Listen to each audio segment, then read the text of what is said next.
Welcome back, everyone. This is Akanar here with more Elden Ring, where I have been going through another round of backtracking off camera and basically going to all the different bonfires and seeing what I can find. And I have found some things. I have another list that I put together. It's quite the list, actually.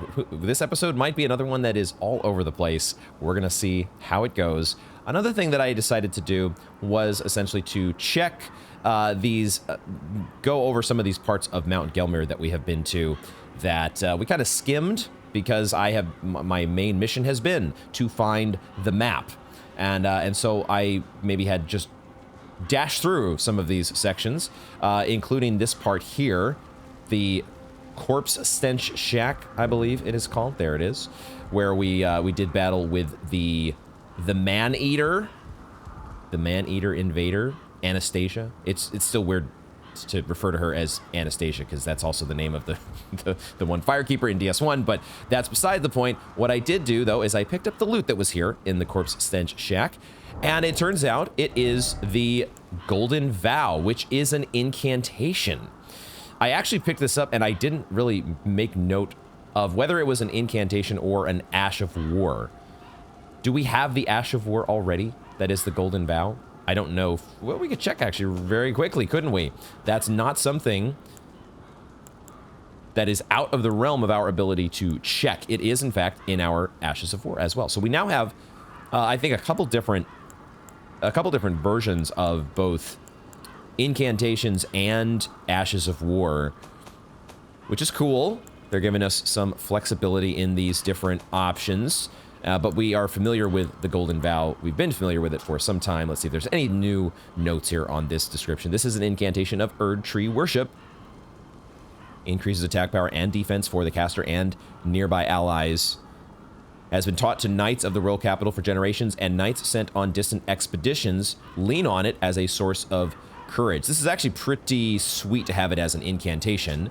It does cost 47 FP, it does use a slot, but it could be one of these things that I like to do where we apply it right before a boss fight and maybe even get to sit at the bonfire and fill up our FP and just get that little extra freebie.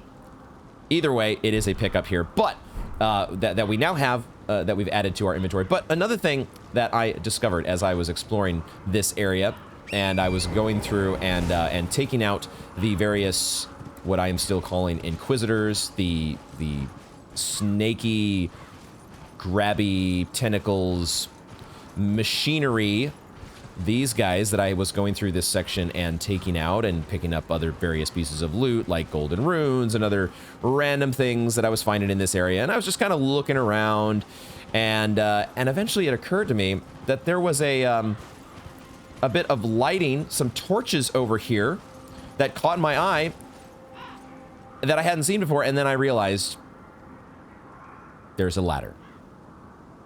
There is a goddamned ladder that has been here this whole time. How many times did we run past this part? It was at least once on camera, and I don't know if there was the second time on camera or if that was me backtracking, but I've been through this area on multiple occasions. And for whatever reason, well, the reason is that I'm blind.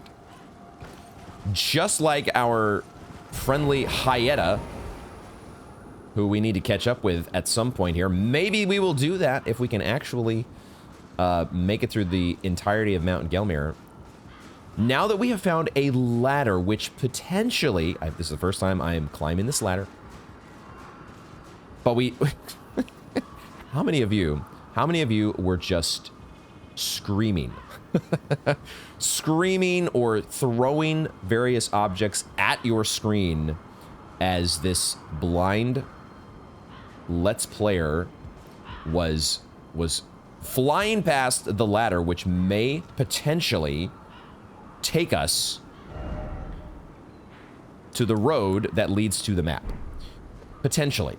Okay, we are now up here at the there's a site of grace. Okay, that's really what I wanted to look for here. I wanted there to be a site of grace that we could bank, because I want to explore more thoroughly up here, but I also have a list of other things that we have to start with. This was the pressing concern that we needed to. I didn't want to bury the lead on you guys. I wanted to get the most important discovery out of the way. And I also did not want to re-clear this area of all of the enemies that I had gone through and killed before warping away. So now that we have established our site of grace here at the first Mount Gelmir campsite. Okay, there you have it. Let's take off. This is the marker that I had added for this ladder. I don't know. There's no ladder marker. So what are you going to put for? I put this one for exploring. We need to explore and climb the ladder. That makes sense in my mind, at least. So we have some fun stuff to explore here eventually, but we're going to turn our attention to the rest of my list. The first part on my list is just that I have readjusted our setup here. We are using the Giant Crusher once again, which does now have, for the moment at least, has the a Flameart Cragblade. We are rolling with Cragblade, and we have given it the Flameart affinity. So some rock. It just felt right if we're going to be going deeper into Mount Gelmir. And I do see, I see here a hero's grave that I think we've seen from a distance. We had seen this hero's grave from way over when we were exploring the Altus Plateau. It's really just one of the most, there's so many amazing things about Elden Ring, but one of the cooler things is how you can see you can see landmarks from so far away, and it lets you connect the entirety of this massive world together. So we've got our, and I also did upgrade the, you might have seen that I upgraded the Giant Crusher to a plus 15. So we're rolling with a plus 15 Flameart, Giant Crusher, Cragblade, and I also adjusted our wardrobe back, even though last time we did end the episode with a jar on our head. We ended as a jar head. Let me see if I can find that jar here as our Cragblade dissipates. I don't know that I read this jar, though. We tried it on for size. And it's a interesting fashion choice that we may use in the future, but we didn't actually read the description. Jar that fits cleanly over the head when upturned. Made with pride by Iron Fist Alexander.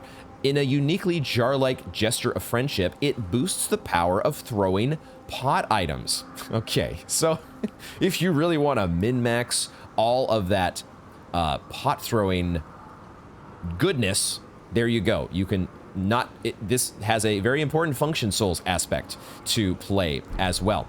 On that note, let's go ahead. One of the places, as I was going through the various sites of grace, one of the places that I did not go, because I wanted to save it for on camera, was back to Jarburn.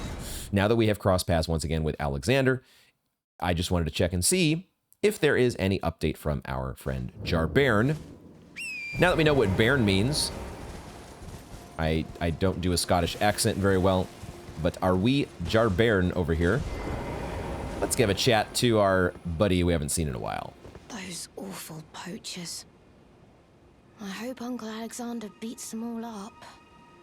All right. So he's still on about the poachers. That's fine. He's also got some quite a bit of cracking. Quite a bit of cracking that's going on with our. You all need some. Maybe we need to get you up to Mount Gelmir so you can bathe in the magma spa resort that Alexander has found. Maybe we need to do that. Now, the other major discovery that I did find as I was going through Sites of Grace is I went here to the Windmill Heights, the Dominula Windmill Village, and I crossed paths with Millicent. I have not talked to Millicent yet, but I have seen Millicent here at the Windmill Heights Site of Grace. So we're going to be going there in just a moment. However, it didn't feel at the time, but eventually it occurred to me as I was going through Caelid Sites of Grace, it occurred to me, we should check in with Sage Gowry because, of course, he is linked very closely to Millicent, and we gave her a prosthesis. And it occurred to me that maybe he would be interested in said prosthesis or other things regarding Millicent. And I did go to Sage Gowry. I have not done his dialogue there yet, but I have seen that there is a new dialogue option. And there's something else as well that was kind of unexpected. So we've got some stuff to check in here with Sage Gowry. Let's get into it. with our buddy, who, whenever I approach him, I'm always a little like, are you okay, bro? Because he's got his, you know, his hands laying here like, I don't know, it's a little bit of a weird pose, and I'm never sure, like, knowing how things happen in Elden Ring and Dark Souls, did our NPC die on us as we were out and about? Not the case yet with Sage Gowry. Probably will be the case at some point, because that's just what happens in Elden Ring. But for now, welcome. For now, he does have an option to talk about Millicent and the prosthesis. Let's go ahead and do that first. So, you gave Millicent a golden arm replacement. This is a wonderful development. Thank you for your kindness. Now, Millicent may fully realize her true warrior's potential, like her beautiful mother. Mm-hmm. Yeah, yep. It seems pretty clear it's got to be Malenia, right? That feels way too obvious at this point. There was a time when I thought maybe Millicent is Malenia, and she's sort of forgotten she's suffering from amnesia, but I don't think that's the case anymore. Let's see. It looks like he's got some more dialogue here about Millicent. The girl, Millicent, she is a bird, green and undeveloped, waiting to flower into magnificence. What a wondrous day that will be. In truth, before her, I'd never seen a bud of such superior quality. She might very well outshine her sisters. She has sisters. Okay, I feel like that's the first we've heard of that.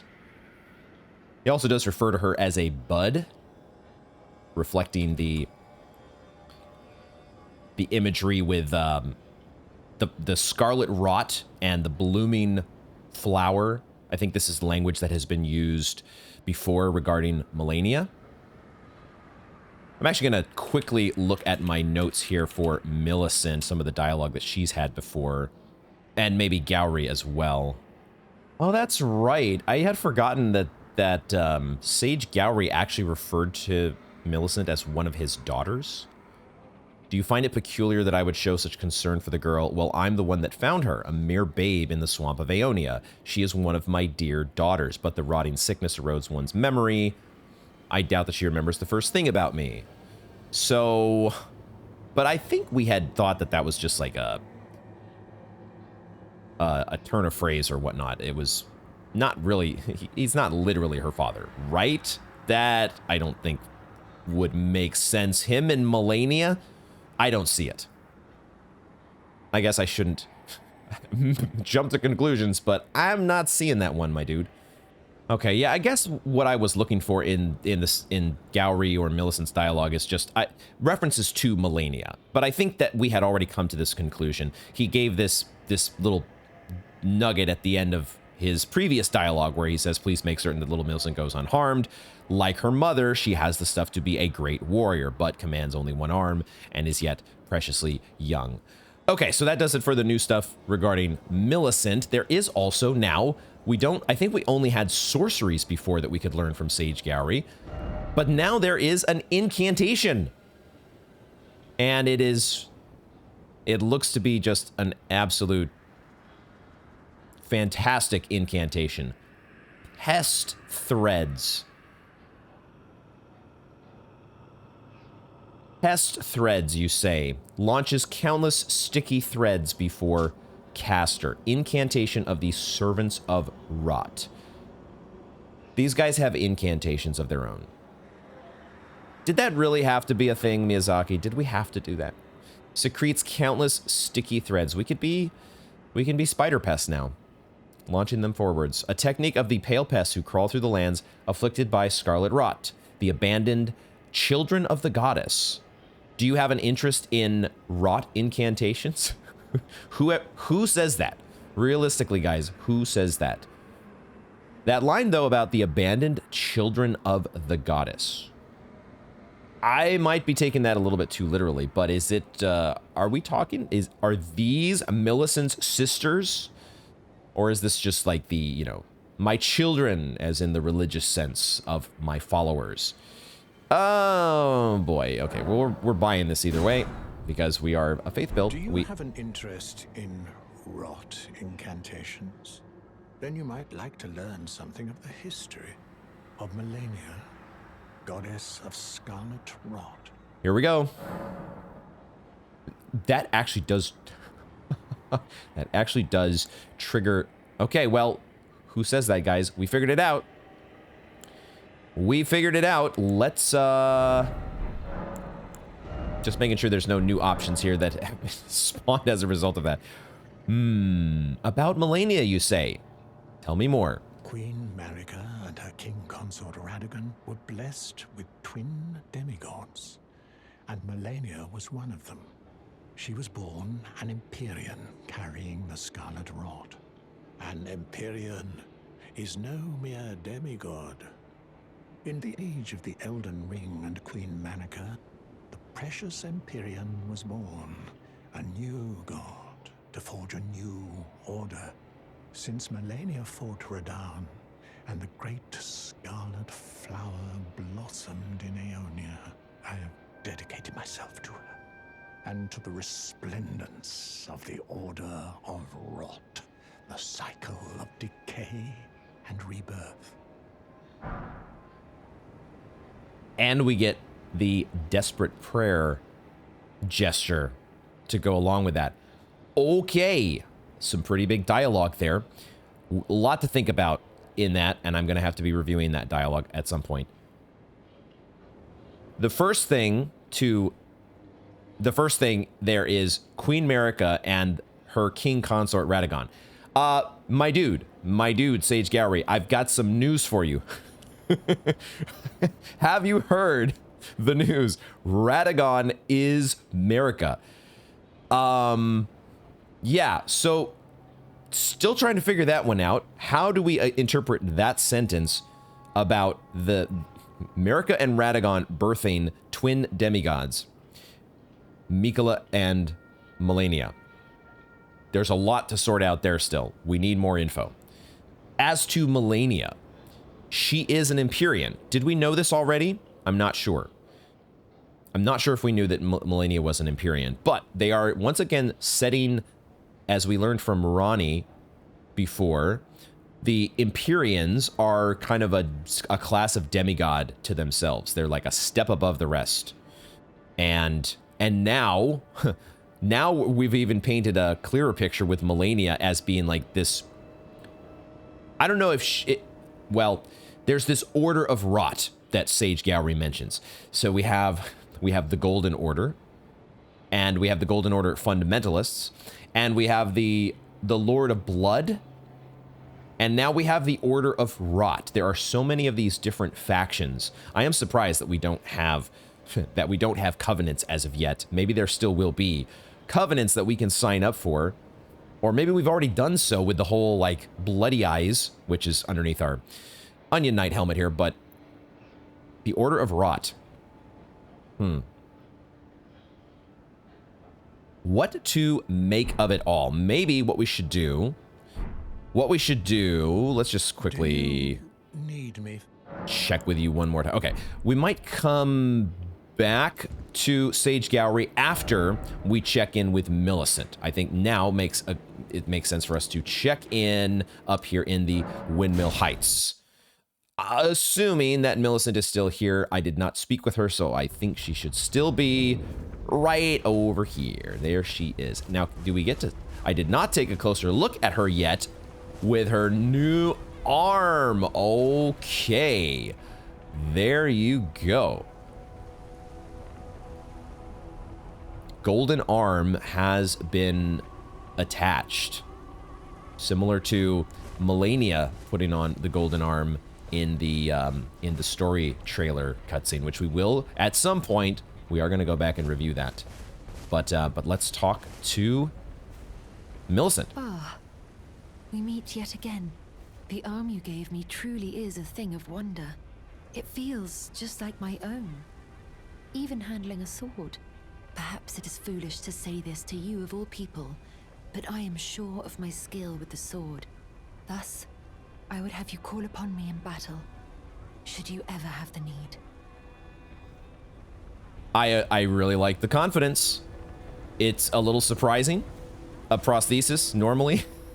Normally, it's going to take quite some time to get that thing up to speed. Lots of hard therapy. Not that I have any experience with this, but it's good to know that we. I don't know if this prosthesis has like some magical powers, but we're living in Elden Ring here. Of course, you know you are Millicent.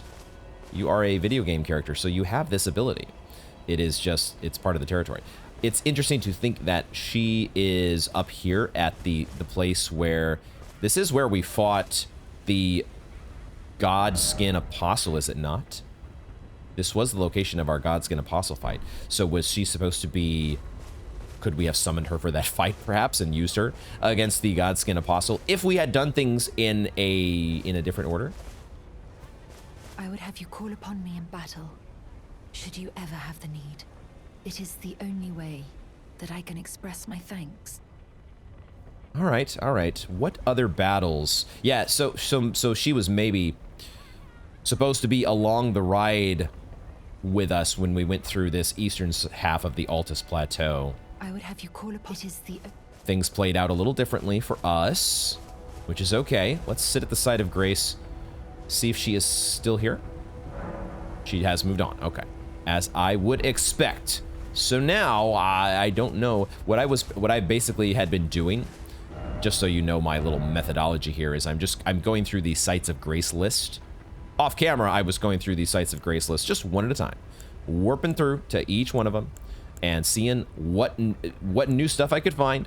And this is basically where I stopped. Once I found Millicent, I thought, I'm going to stop there.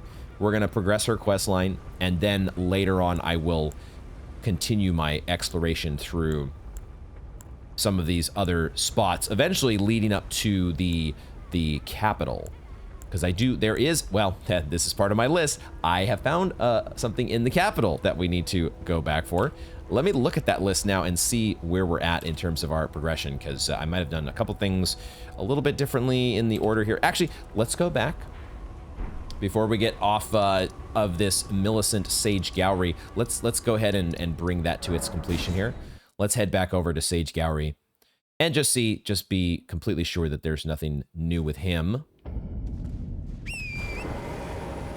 Nothing new with Sage Gallery. Okay, so Millicent is somewhere else to be found, perhaps in the Altus Plateau, perhaps in the capital, or potentially all the way out in the Forbidden Lands. Perhaps, who knows? I need to continue doing my the backtracking that I have been engaged in.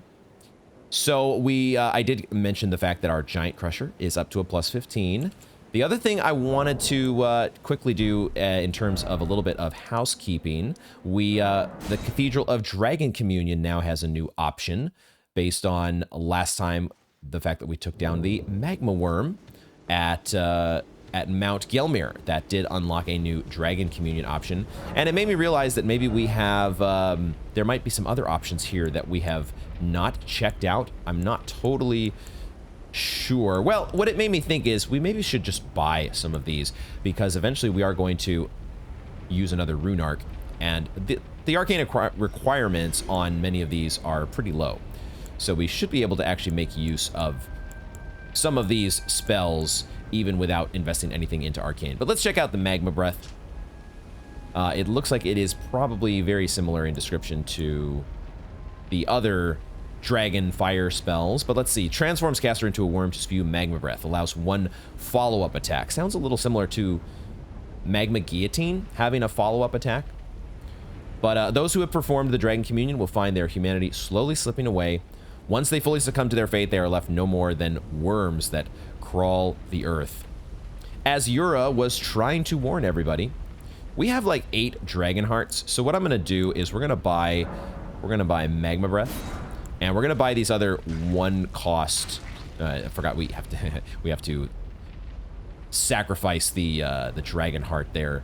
Or are we sacrificing it, or are we eating it? I'm not exactly sure how the communion is working, but we're gonna go ahead and each of these that kind of costs 1. I think because they do not have a very high arcane requirement.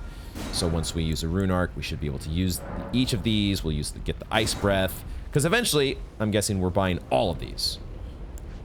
So It's just a matter of time before I invest the appropriate arcane in order to utilize all of the Dragon Communion spells, and who knows, maybe even just redo the build into like a Blood Dragon Communion build. We'll see. So we've got those in the bag now. The next item on my list here, as I wanted to go through, we're gonna try something that is probably not gonna do anything, but we're gonna give it a try. We're gonna go to the Church of Vows, and we have several. We have a healthy amount. We're very overstocked on things like Stone Sword Keys, Larval Tears, and also Celestial Dew. And I thought, you know what? Why not just try this out? We have so much dew. Why not just see what happens when we atone? Okay, well, there you go. We don't need absolution. It doesn't even give you the option. I thought maybe, like, because the Turtle Pope still has this... He does not have the Radagon's Closet dialogue anymore. I don't know exactly when that happened, but... Because I thought we came to him after we learned that Radagon is America, and he didn't have any reaction to it, but I don't... Anyway, his dialogue is gone in that regard, but the miracle is still here, and I thought maybe he might be wanting us to do this thing, because maybe there's some progression with the Turtle Pope, and it's not just... This statue here is not just used to atone for any sins that we've committed, but it looks like that's not the case, so never mind. We can check that one off the list. I did find, the next thing that I did find, I was going through Sites of Grace, and I found, well, I decided to talk with a couple of the Finger Reader Crones, and so far, the Finger Reader Crones do not really, once you've had their dialogue, that's kind of all you need to know. They really just have one set of dialogue, or so I thought. It turns out that actually... Your finger. Some of them do update their dialogue, because this finger reader previously had been telling us about I think the secret passage, which we now know is the Windstrewn Precipice, or is it the ruin, the precipice that takes us around the Grand Lift and gets us to the Altus Plateau up at the abandoned coffin. She was hinting at that, because maybe we didn't have two crescent halves before then, but now we do. And her dialogue is actually a little different. Bless you. Bless you. You, the one who holds both half-crescents. Take the path to the Grand Lift ahead. For you are the one who will be Lord. Bear witness, one and all. The Lord is returned. The Elden Lord is come again.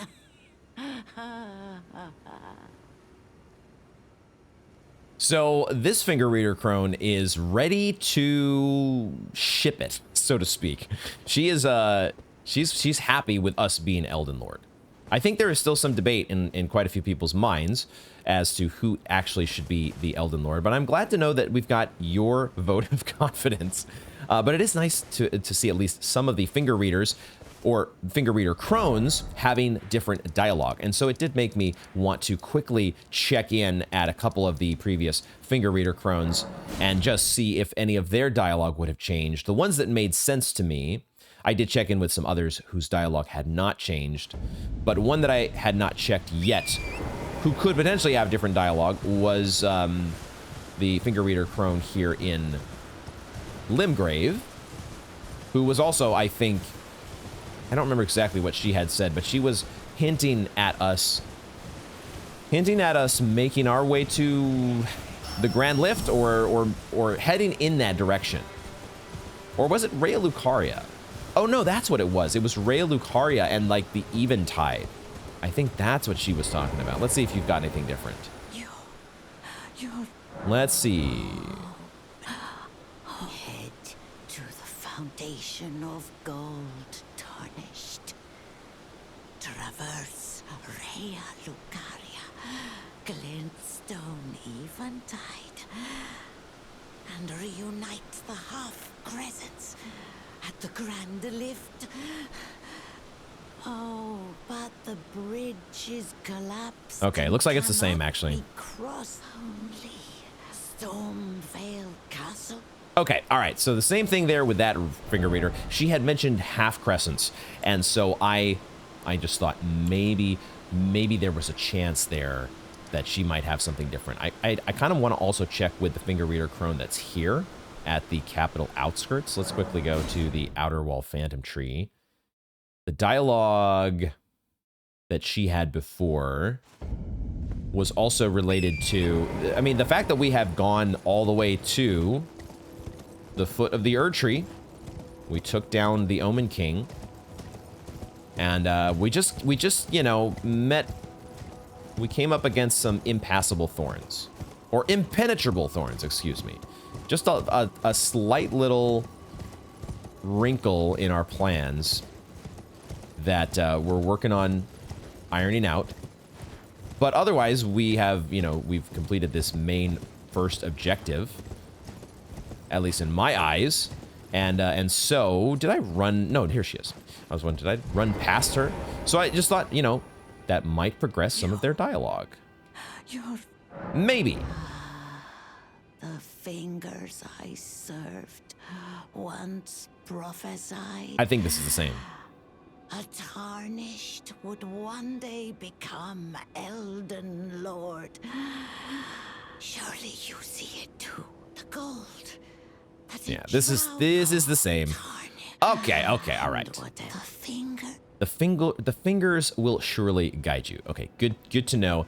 All right, so these very little minor housekeeping things that that I am interested in, because I want to make sure that we are not bypassing any ladders that are just on the side of cliff faces, and also not missing any important progression in character dialogue, including our finger reader crones. We don't want to ignore them, along with all the other minor characters in the game. So now I think that is basically what I wanted to accomplish for this first. Well, hold on.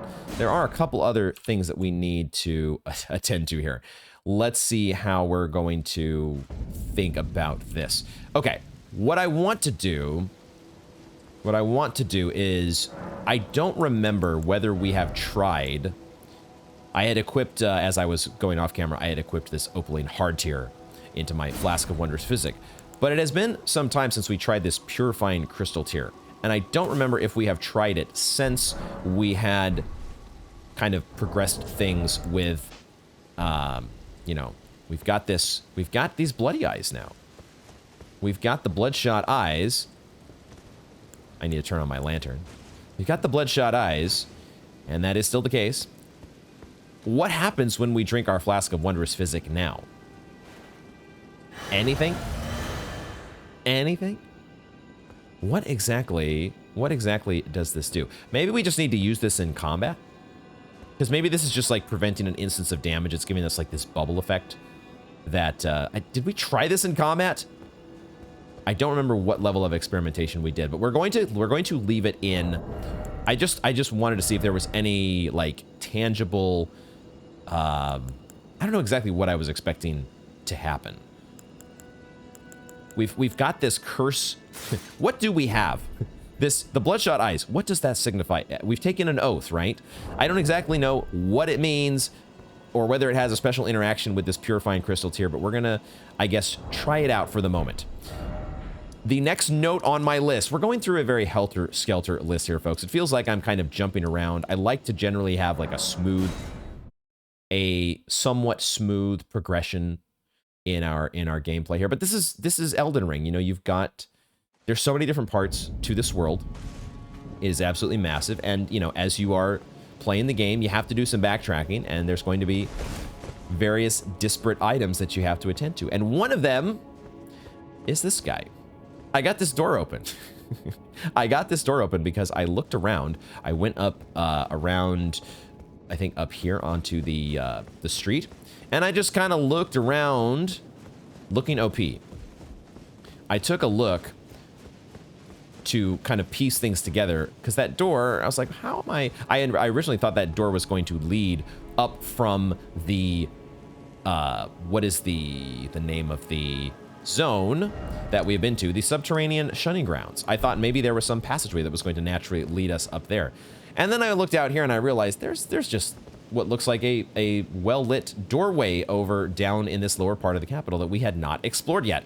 And so I went running through past all the zombies down here, and I found, sure enough, there was just a freaking opening that we did not stroll into, which makes me wonder how many other openings in the capital that we might have missed. It's just Elden Ring. I can only imagine. Obviously, I don't want to know. It's a blind playthrough. But I can only imagine how many things that I am just running by that you all are waiting for me to find. Okay, now, with that all said, I did not really spend too much time taking on the rabble down here. Boy, that actually did. I was not expecting quite that much damage from a lightning urn, which these guys seem to be fans of. All right, there was a whole bunch of foot soldiers down here that I had just run past. I was like, I'm ignoring those. We will deal with them on camera. I just want to establish that shortcut. Establish that shortcut, and that's the end of it. There may not be much to this. It might just be a very small little storage house, storeroom. I think that's the word I was going for. I can open this. I was like, there's a doorway here, and inside is a chest. Perhaps a sus chest. Although, is really any chest not sus? Is there really such a thing as a not sus chest, guys? Let's be honest. Do I suspect any walls in this room? It doesn't. This doesn't feel like a sus wall room. But we're gonna be sure of that. We're gonna be sure of that fact here. Okay. If it is a transporter trap, I think I'm probably just going with the flow. I think I'm just gonna let it ride. What I will do is give myself Blessing Spoon. Ooh, now that we have Golden Vow as an incantation, we're gonna have to redo our spells a little bit. Let's see. Okay, it's just treasure. Just treasure. And a stone sword key. Guys, look at that amazing discovery that we have. Part of me was hoping that whatever was in here was going to lead us to that part. There's still a part in the shunning grounds. There's a piece of loot in the shunning grounds that I have missed. Because, man alive, the shunning grounds is kind of a nightmare to explore. And I feel like we did a pretty decent job our first time through, but obviously did not cover everything. And I'm not exactly looking super forward to re-exploring that place thoroughly in order to find how to get to that one ledge. Just not something that is really, that I'm really juiced up to do. We'll get to that eventually. What we can do now is take this marker off of our map. We can take the marker off that got us another awesome stone sword key. Great way to get our adventure started. I think it's time, guys. I think it's time for us to get back. I will briefly mention. I think it's time for us to get on with the show. We banked this new first Mount Gelmir campsite. I think it's time for us to head back there. I will briefly mention that I did bank the site of grace in the unsightly catacombs. We will be getting to those eventually. We still also have the Sage's Cave and a few other spots here, like I think Wyndham Ruins. Some spots on this map to fully explore. And of course, we banked the site of grace here at the Craftsman Shack, which I was starting to wonder if this was going to be, if there was going to be some path here on the backside of Mount Gelmir that was going to lead us up to the top. And then I found this ladder. Who knows? Maybe there's two ways up. Maybe there are two ways up to the higher sections of Mount Gelmir. But we have at least one now. And I think it is time for us to sort of go back into survey mode. I don't want to be in complete exhaustive thorough mode for just the moment, because I'd like us to resume our, if we can, if there is a way for us to get to take an expedited path toward the map, I would like us to do that, just as we tried to do when we first got here. We'll see if the game lets us. We may need to resort, because the lesson we have to keep in mind is, in doing so the first time, by making a mad dash the first time through this area, I did miss a very, very, very significant and important ladder that was necessary for that progress toward the map, I think. Still yet to be determined here. Okay, we have finally found this rock crossing. What do you call that? It's a rock bridge, right? It's a rocky bridge. It's not a man-made bridge, I think is the important takeaway there. There's also another ladder. And is that a grafted scion? Are you really giving us a grafted scion? Really, game? Really? Okay, I still have the beacon on my map that points me to where the map is supposed to be. And it is over in that direction. I see another ladder. Actually, there's like, how many ladders are there? They have, holy shit, guys. Laddersmith Gilligan has been at work. Oh, boy. Laddersmith, shout out to Laddersmith Gilligan. I guess we're going up. It feels like we would want to be going up. Well, where else would we go? There's actually not, it's kind of the end of the road. Fucking hell, dude. Oh my god. Grafted scion. I don't want to deal with your ass right now. Not at the moment. I need to get up a ladder. I need to get up a ladder. Okay. If grafted scions can climb ladders,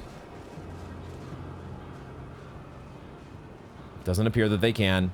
So they have so many freaking limbs. You'd think with all those appendages, they might be able to figure out at least a couple of them that could coordinate how to climb a ladder. But that's asking too much. Okay, the marionettes up here? Why are there marionettes here? Why is there a grafted scion? Why is there a marionette? Why does any of this have to exist? This is, I have questions. Dude, oh, it's an avionet. The grafted scion just reappeared. Did you guys see that? What the fuck? That thing, okay. The grafted scion just fucking rezoned back up here. Holy shit. Okay, so these guys might have magic teleportation powers that we should be careful of. That avionet doesn't seem to be able to, doesn't have the oh, there's a ladder. Wait a second, what the hell? There was a different ladder that I could have climbed up. I see, huh. I'm not sure exactly if these go to the same place or not. We're gonna climb this ladder first. Interesting, guys, very interesting. This is such a unique, such a, well, it's a very different zone. It's just a very, very different zone compared to all the others that we have been through so far. This guy's waiting to do something. He's got some nonsense planned. I think I'm a little too far away to do...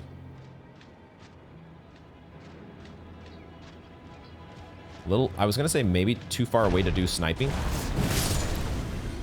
Maybe not. We can try. Never underestimate Frenzied Burst. Never underestimate Frenzied Burst, guys.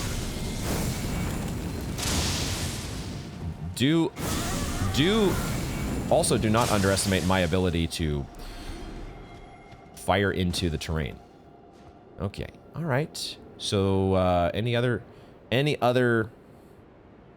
instigators waiting to make trouble. Who else wants some of this? I got all sorts of ways to deal with troublesome instigators as we scale the cliffs. We scale the Mount Gelmir. What is going to be headed my way here in short order? Or at least I can see now, as we look in this direction, we are pointing toward that beacon number 2. We're headed in the right direction, I think. Oh, Flame of Frenzy. Oh, shit. Oh, shit. The troops. the Leyendell, it looks like the Leyendell soldiers may have fallen prey to the Flame of Frenzy. Oh, boy. I see a Site of Grace. Give me Site of Grace, please. Bridge, do not collapse on me as I try to cross you. Thank you, thank you. Give me this bonfire. All right. Are these guys actually coming across the bridge? You surely are going to leash, aren't you? Yeah, okay. All right. I want that loot, though. I want that loot. Nope. It looks like it's good loot. Don't fall off the bridge, please, before I can get it. A leather-draped tabard. Yeah, that's awesome loot, guys. Definitely didn't want to miss out on that. Okay, there's another ladder here, first and foremost, but there's also a Spirit Spring.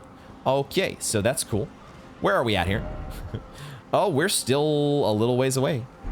We're still not quite there. We are going to rest, though, and just see this is the 9th Mount Gelmir. Excuse me?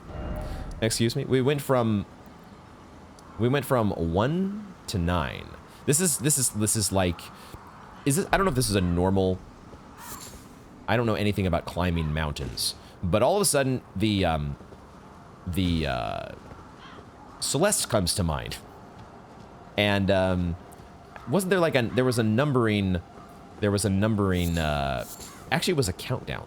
As you were getting to the summit, there was like a countdown. So we're going in a different direction here. I thought this was what we were doing. We had numbers that get you to the summit of Mount Gelmir. We started with the first campsite, and now we're already at 9, but it's going in reverse order here, so I don't know exactly, at least reverse compared to Celeste. It just made me think, is this a normal thing? Oh my god, no! No, a full-grown Fallingstar beast. What? No, why? Okay, all right. All right, we've got some experience here with these guys. We can do this. We can do this. Full-grown Fallingstar beast. Oh, that is not very effective.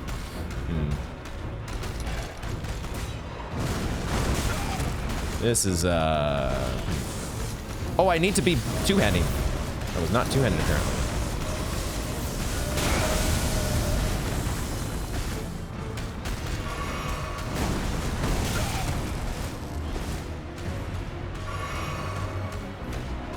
We drink our Flask of Wondrous Physic.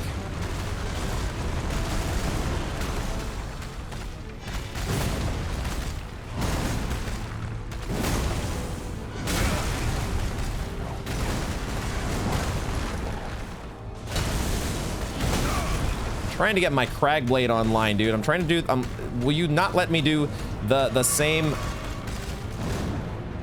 rocky shenanigans that you get? The same...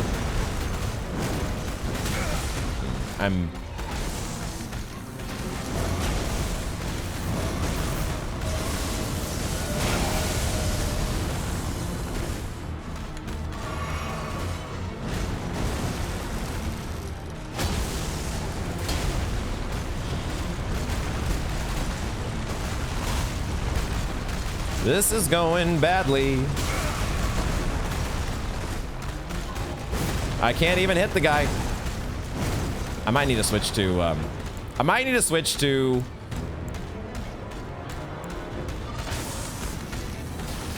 incantations. Can't run out of that either? How do I avoid that?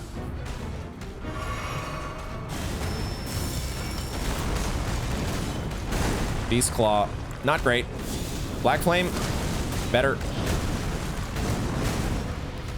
I guess Black Flame it is, guys. I think this is what we eventually resorted to when it came to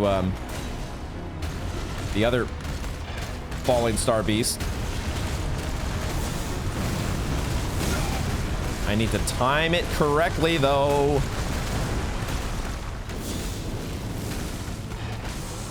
That didn't hit him.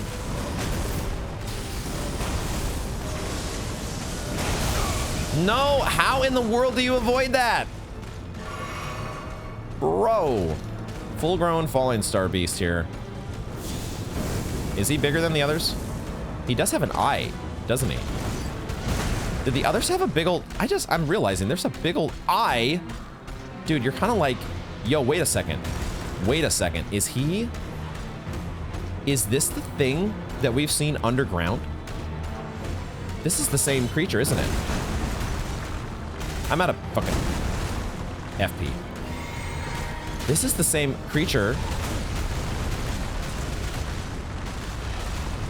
It's actually better for me to just block that. I have plenty of stamina. Just block it. Use your icon shield. Your shield is there for a reason. Use it.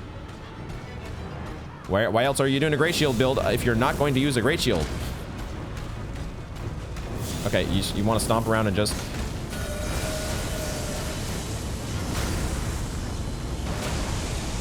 Oh, okay. That's very cool looking. That is very awesome sauce. I love that. I also hate, though, that you're glowing purple now. Don't love that. You sure look badass, though. Holy fucking shit.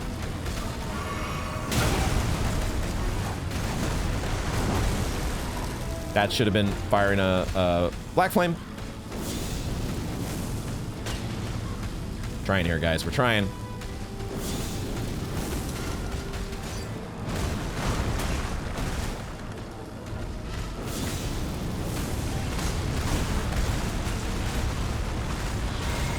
I should not have drank. I should not have drank. What was I thinking?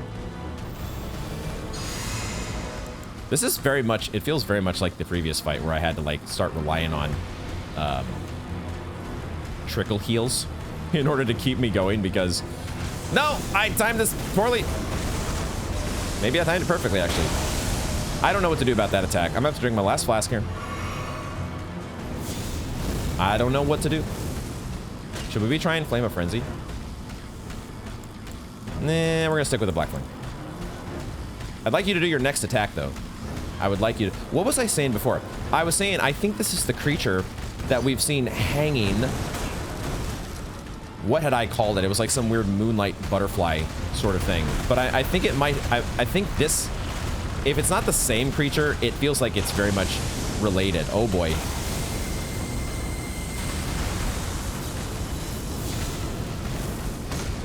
That's the first that I've seen that move. And I would like it to be the last.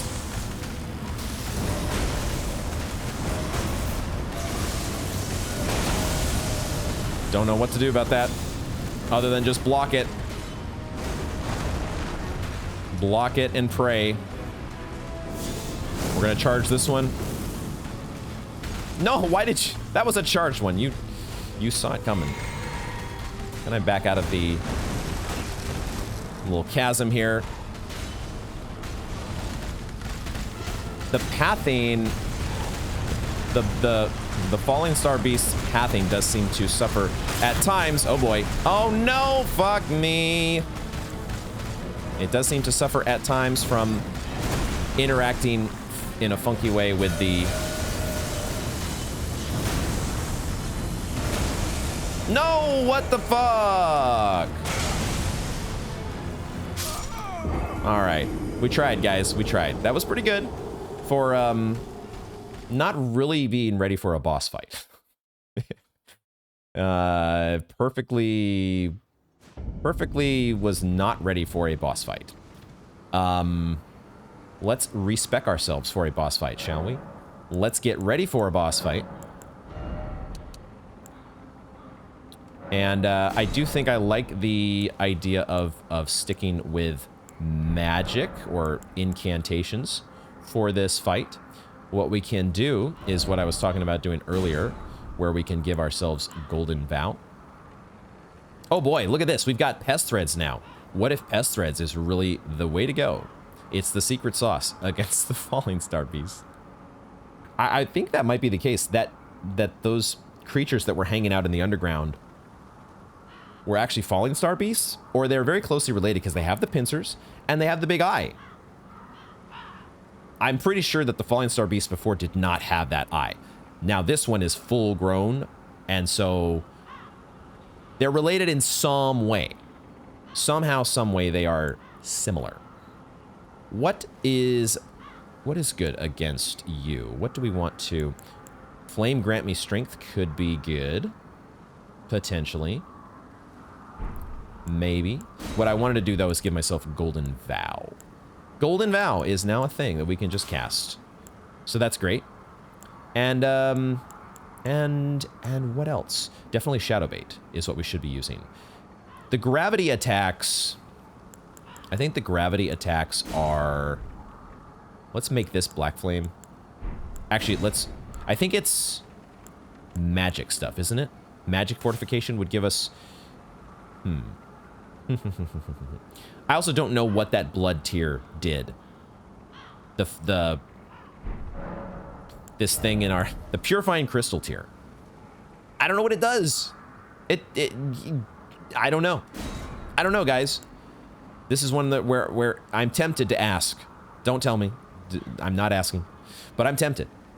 I'm tempted to ask. I think I'm going to use this Opaline Hard tier, though, and give myself some extra damage negation. And yeah. Give ourselves the Black Flame here. And see how it goes. The other potential here that we could try... Well, we don't have... I would need... If I wanted to use Magma Breath, I would need to use a Rune Arc. And I don't think I'm quite ready to do that just yet. What I will do... Holy might be good. We could potentially spec back to the tree... Soluria's tree. Maybe. We'll see how it goes. I think I like this build, though, with the... I think I like this build that uses... Is it better to use the... Why is there a ladder and a Spirit Spring? That's the curious part to me. Why would you want to take the ladder when you can just take the Spirit Spring? What I am going to do, though, is I am going to take a short little break, and then we will get on to attempt number 2.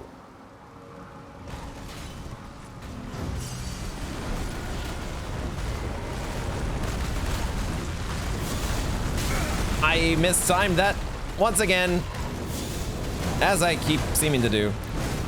How did that not hit you? Bro, but that would be awesome if we got the boss to fall off the cliff. Tourist Demon, let's go. No, why am I so bad at my timing? Come on. Okay. Can I drink a flask? You can let me drink a flask.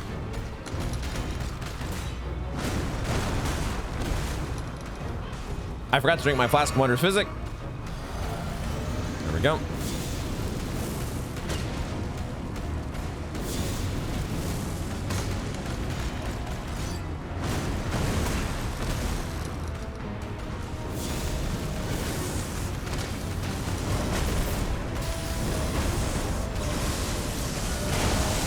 Okay, did we finally figure it out? Run and then roll? Run and then roll. That was the answer all this time, you guys. Okay, thought I mistimed that one. I'd like to get one more charged Black Flame here if I can.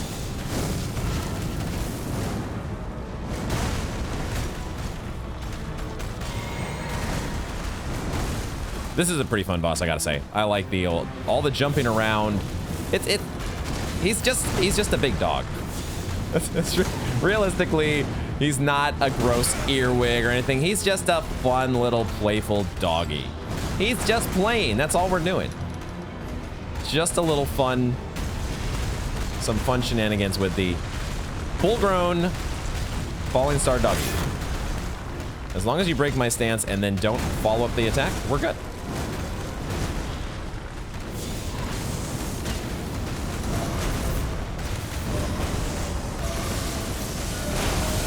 Okay, I feel like I figured out something. I feel like we've got something to go on there. This one we need to run away from. Just get the fuck out of dodge on that guy. Okay. Boy, that eye looks so sick. Nope. Okay, it's fine. Everything's fine. Everything's fine. Just keep blocking those. I need to drink.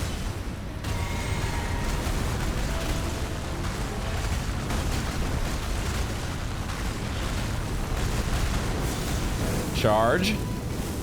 No, the charge. We have time for the charge, but then he moves.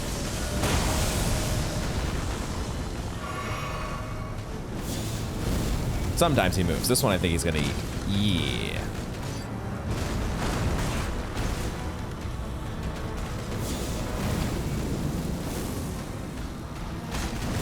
That one actually just barely registered.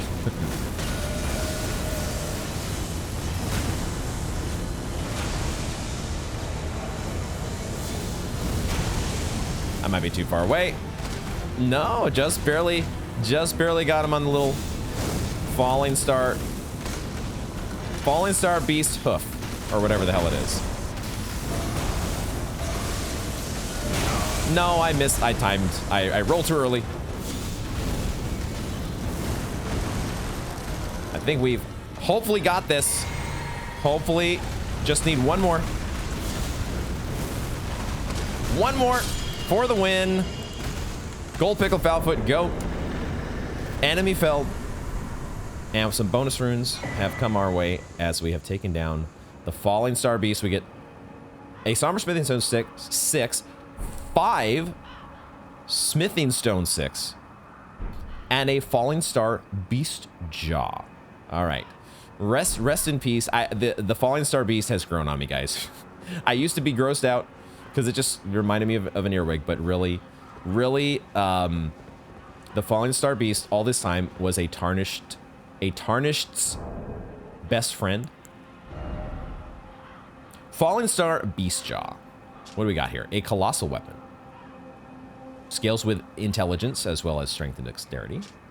Part of a Fallingstar Beastjaw, hard and shining black, fashioned into a weapon. With its sharp point, this colossal weapon can skewer foes. Unique skill is Gravity Bolt. Imbue the jaw of the Fallingstar Beast with gravitational lightning, sending a bolt crashing down a short distance away. Can be fired in rapid succession. Very cool. This leather-draped tabard, widely issued to foot soldiers in the Lord's army. Okay, that's just exactly what we've seen before. Okay, Fallingstar Beast has been taken down. We've also got our Dragon Communion Breath options here that I'm just going to get those exclamation marks off of my menu because my OCD demands that I do so to scroll over the new items. Now, where do we go next? Where do we go next? There is, I'm assuming, a Starlight Shards pickup here at our moon dial. Who put these up? Who put up these moon dials? Is this... Are these the Carian Royals that were putting these up all over the place? I think that's still a mystery. Among so many others, I see lava. I see lava inside of a manor. Could this perhaps be Volcano Manor? Perhaps. Okay, there is our beacon. There is our beacon over in this direction. This is where our map is. So we maybe, if we were going directly for the map, we did take a bit of a turn. Is that a troll? Probably a troll. Looks like a troll wearing a hood. There's a, among all the trolls that have been, the poor trolls that have been strung up along Mount Gelmir, there is one that has perhaps come to get revenge. We've gotten a little bit off course here. Or maybe, no, we have not. No, I actually, this, now that I see it, I did not realize. I thought we were at a dead end. I thought, oh, we come up to the top here and we fight a Fallingstar Beast. Now, it actually looks like there's not a dead end so much as it is a bit of Okay, that was not as dicey as I thought it was. I didn't see this other part of the rock facing that had lended itself. It was branching out underneath us in order to facilitate our way downward. I'm making my way to what I see over here, or what looked like that is not a site of grace. That is a invisible scarab that is running around. So where is my site of grace? Maybe we'll go here to the side of this cliff and find where our beacon goes. I see a map. I don't know if my webcam is in the way or not, but I do see oh man, I see other things. I see hands as well. I see hands waiting to do some grabbing. I also saw that item that was directly below me. We're gonna grab that later. The first order of business here is beeline for the map. I want a map, guys. It's all... get the hell out of here. No! I'm seeing the hands that have been buried. The buried fingers that are unburying themselves here. I don't want anything to do with it. Get out of here. Okay. Oh my god! Jesus Christ. You know what we're gonna do? I do see a site of grace over in this direction. We are gonna grab that before we grab a map. Holy shit. Give me the site of grace. Let me collect myself here. Hold. One thing at a time here. We are on the road of iniquity. Yeah, somebody has definitely been getting up to some iniquity, that's for sure. A whole lot. Is that a worm face?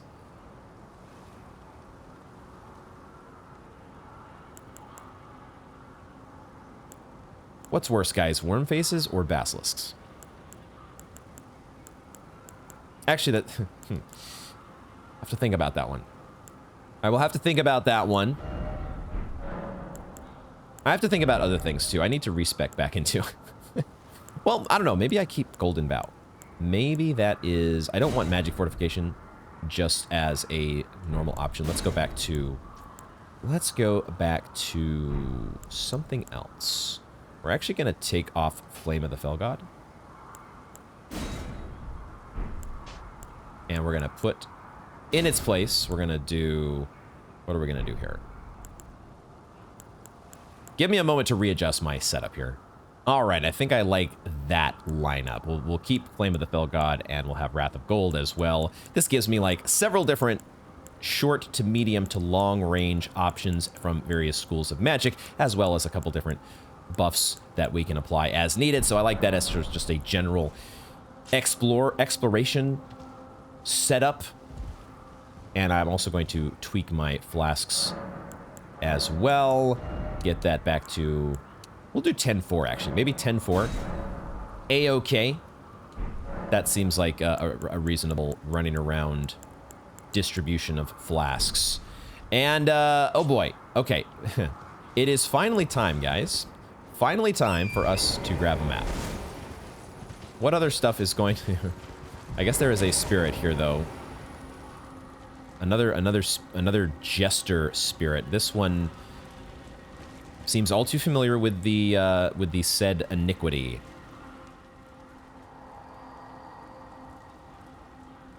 Lord Rykard. Lord Rykard, if this putrid field of death is what your blasphemy would bring, then I can no longer abide. No one can. If this is what your putrid... Let me see this again here. This putrid field of death is what your blasphemy would bring, then I can no longer abide. Lord Rykard. Right. Refocusing in on the central casting element here in the demigod. The boss of the zone, Praetor Rykard. So this is his doing, huh? All right. Mount Gelmir Map. That was way more of a harrowing experience getting to this place than I ever thought it would be. Let's take a look. We'll first of all read about the Mount Gelmir map and environs. Mount Gelmir, which houses the Volcano Manor at its summit, is characterized by sheer cliffs and ominous skies. These qualities only became more pronounced after the shattering. Let's take a look, shall we? A new map has been found. Rejoice. Rejoice, everyone. The day has arrived. Here we go. All right. So, here is the site of our battle with the Fallingstar beast. Is there a minor Erd tree here that we ran past? Or I don't know, maybe we didn't run past it. It looks like it's on the other side of this broken bridge. But it is one of these minor Erd trees that has really... It's not really looking so good. But when you're living on a volcano... You're living at the foot of a volcano, it's probably not the best place for the plant life, you know? What do we have here? This is the Craftsman Shack, I think, that we found Alexander last time, and then we ran around this side quickly. We do need to explore that area more thoroughly. And it looks like, oh, it does actually look like there might be another path if we had continued last time down this Craftsman Shack path. We might, it looks like you can probably get up to this area as well as getting there via this ladder that we found before. Okay, okay. Oh man, it just feels so much nicer when you actually can see where you're exploring. It just, everything starts to come into crystal clear view. It just took a while. You had to wait for it. So now the question is, where do we start? We might start here. This might be an okay place to kind of focus our efforts. At the very least, just get a lay of the land. This is the Seethe Water River. Is that what it was called? But we've, I think, been down there before. Although I do see... No, I see a site of grace, actually. I thought I saw an item for a second down there, but that little glimmer of light in the distance is a site of grace that we have banked. And we know we are familiar with Fort Lade. Alexander's hanging out here. Where do we want to start? Where do I want to... There's part of me that wants to go through these Sage's Cave, Unsightly Catacombs, and other spots that we have kind of previously been. But there's also part of me that wants to cover new ground. So I think we'll just kind of start from here, shall we? If I go in this direction, if I go toward the worm face, oh boy. Ugh. Is that actually a giant worm face? That's a really big worm face, isn't it? You know what we really should do first is we should spend some runes. I just realized I have 100k runes. Why don't we level up? Are we at the point now? Levels do cost more than 100k, so I need to pop about 3k runes. So let's just do that. Let's get that little bit of housekeeping done with. 3k on the way here. And then we put a point into what? Our faith is, when we have a rune arc active at least, our faith is at the soft cap. And we kind of want to do the same thing with these other stats, correct? We sort of want to do the same thing with those, I think. So endurance, we will pop that up a notch. And we can always, I say it every time, but we can always respec, because I love the comforting feeling of knowing that I can go to Renala anytime I want and tweak things because we have the ability to do so. That is one fucking massive worm face, guys. Oh boy. All right. I guess that's what we're getting into here. It would probably be a good idea if this is a mini boss. Why don't we just use the strategy that we were just using against the Fallingstar beast and give ourselves all our buffs. Give ourselves our free buffs and then take on a worm face. Seems like a good plan. Not two-handing the... Not, I'm two-handing my seal. That's really going to get him, guys. Two-handing the seal is really going to do the job. Let's get in there. Worm face time. I'm assuming this is a mini boss. Would it not be a mini boss?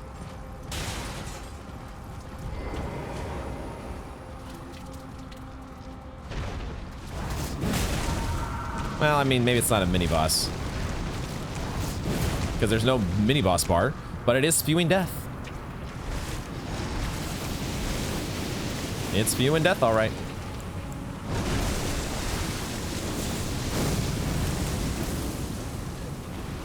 What the hell, man?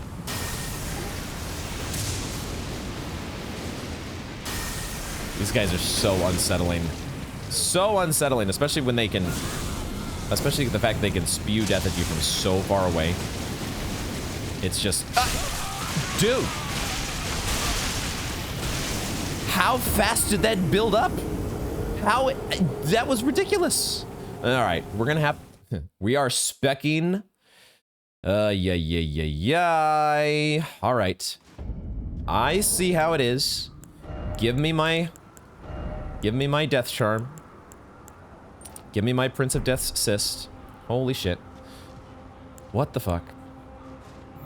Let's try. Oh boy. Oh boy, oh boy, oh boy. Probably be a good idea for me to keep my distance.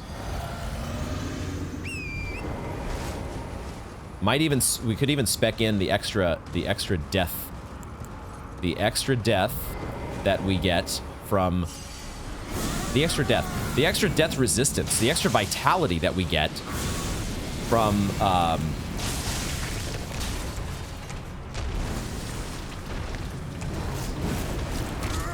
you fucking no. Well, the thing that you all were hoping was going to happen the first time that we fought this guy and never did, because I maybe got insanely lucky, finally has happened. We've been grabbed by Wormface.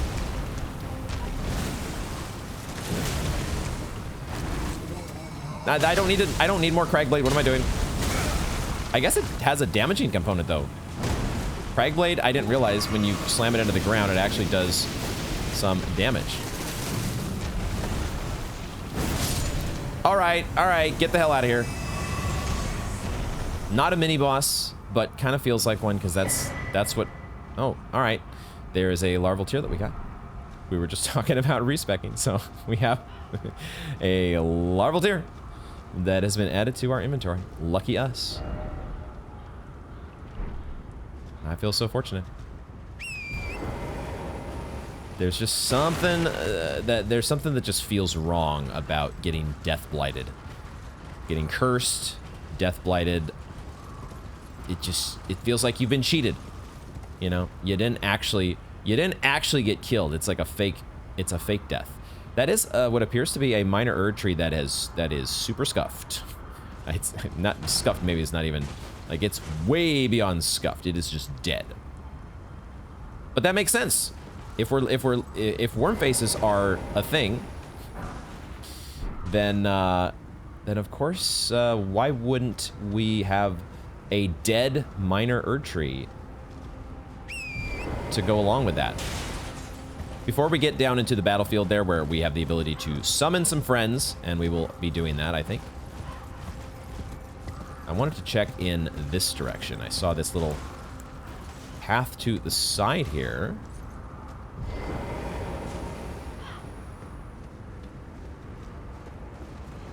The terrain, the rocky terrain is kind of fucking with my pathing here. Let's explore this little back area though and pick up some sacramental bud. Pick that up. And I guess that's all there is to it. It was just these guys hanging out back here, so cool. Now we can head we can head in this direction. That worm face is probably going to respawn, isn't it? Kind of wish that was just a permanent feature, that the worm faces would just peace out for good no matter what. Kill them once, that's good enough for me. What we're going to do here is we are going to summon a whole bunch of... we're going to summon our Mausoleum Soldiers. And then we're going to give them all Golden Vow. Because that seems fun. Yay. All right, now we got to find some people to fight. This battlefield is looking a little empty at the moment. Let's find some enemies while this... Okay, we found an enemy, guys. Ulcerated tree spirit time. That's just what I was hoping for. I can't Cragblade because I have no FP.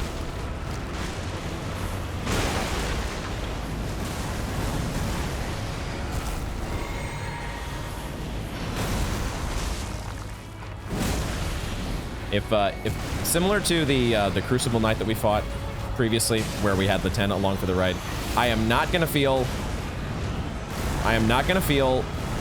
too guilty about using summons for the Ulcerated Tree Spirit, which is an enemy that we've now fought I don't know how many times. Do not feel guilty about it at all.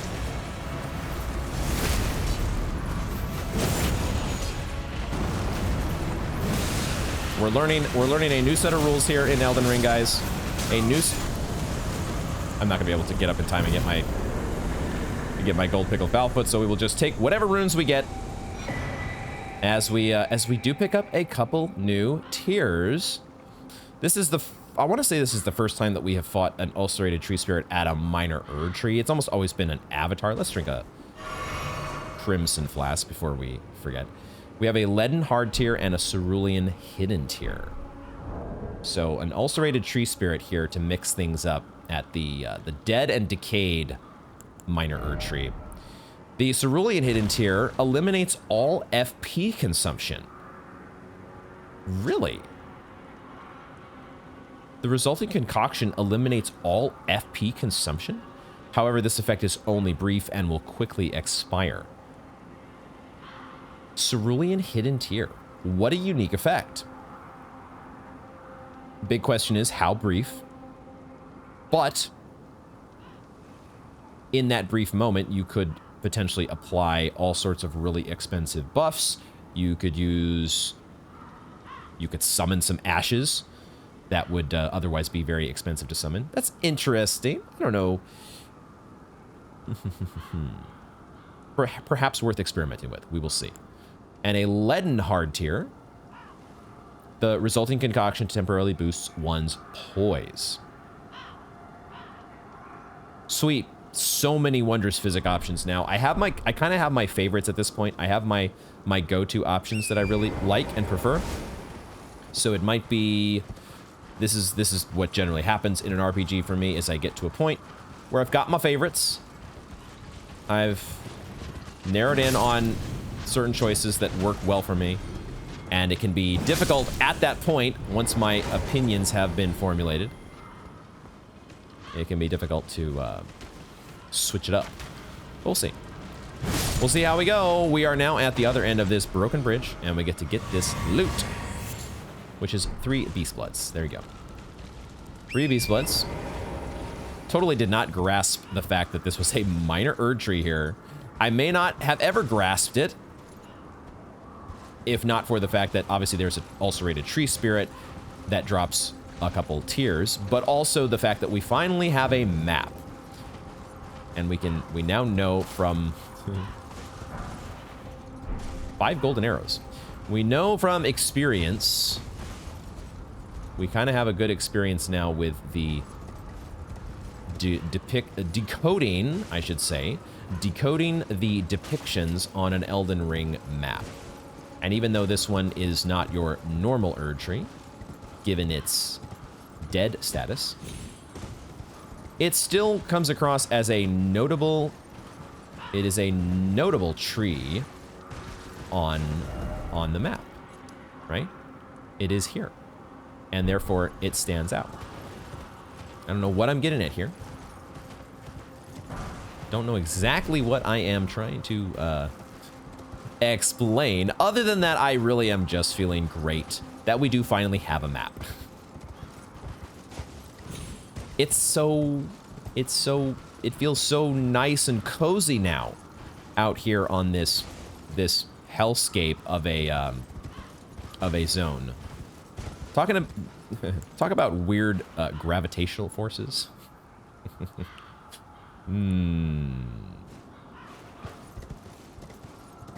Don't look at it, guys. Number one rule in Dark Souls, don't look at it. All right, it feels like there is nothing else to find around the minor Erd tree, so let's start heading the other way. Now that I always like it feels as the map feels very cozy to have, and it also feels nice when you have when you've sort of explored to a corner of the map and you can kind of start slowly grid searching your way in the other direction. And you know you have a much better shot at exhaustively exploring all there is to explore. You know what I'm actually gonna do? I'm gonna give myself my freebies that I love to give myself. We're gonna do that here. We're going to do freebies. Who doesn't love freebies? Totally unnecessary freebies, but I'm gonna take them nonetheless. Because I love to do it. Please let me sit. Thank you, thank you. And we will start exploring the road. Was it the Road of Iniquity? Rykard's Road of Iniquity. What a lovely place.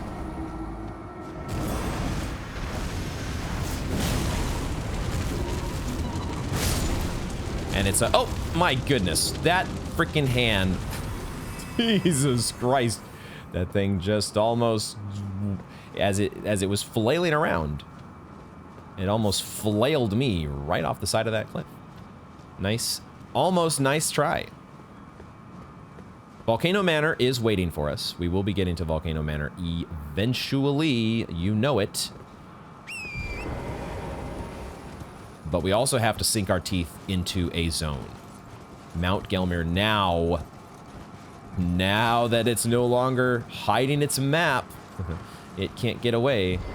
It can't get away with all the things that it likes to get away with. It can't get away with all those shenanigans the way that it might want to. Hiding things like minor Erd trees. It can't do that anymore.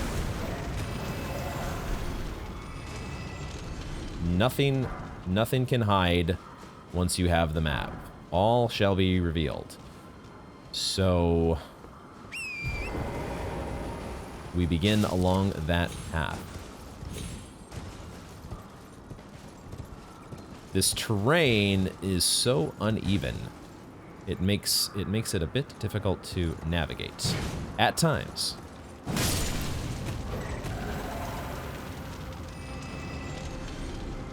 Just a bit uneven. Torrent doesn't always want to abide by the normal rules of mounting and dismounting. Gotta be aware of what's going on, so you don't inadvertently go diving off of cliffs or into the waiting arms of the underground fingers. It's not the waiting arms, is it? That's a interesting point to think about. It's not really the waiting arms because there's no arm. There ain't no arm. Mr. Smarty Pants. You didn't see that one coming, did you? I do want to know why the hell these fingers are up here, though. What's the story there? What's the deep lore connection?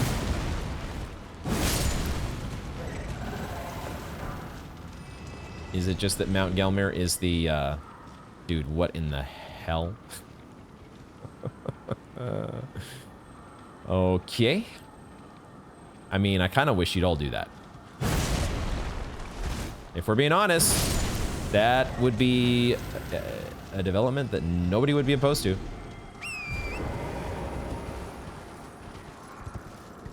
There was a big hand over here. There it is.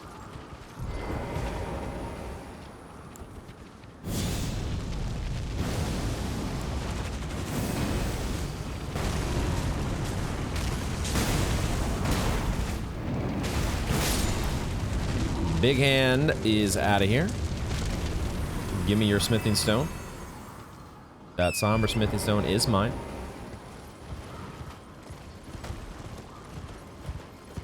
Lots of little hands.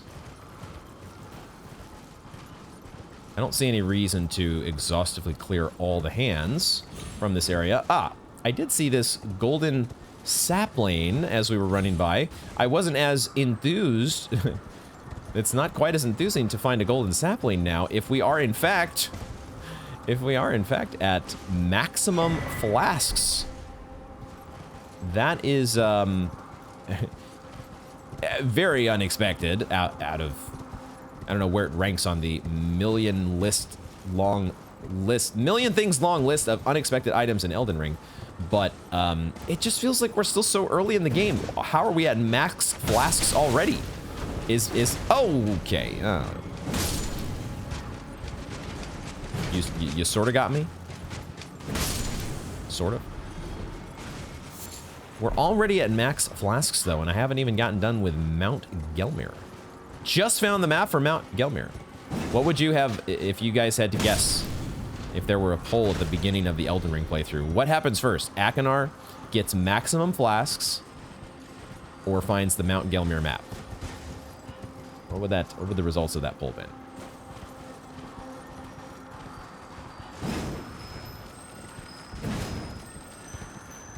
Okay, where am I? Where is this guy? This guy is taking a really funky route. This scarab has quite the route here. I'm trying, guys.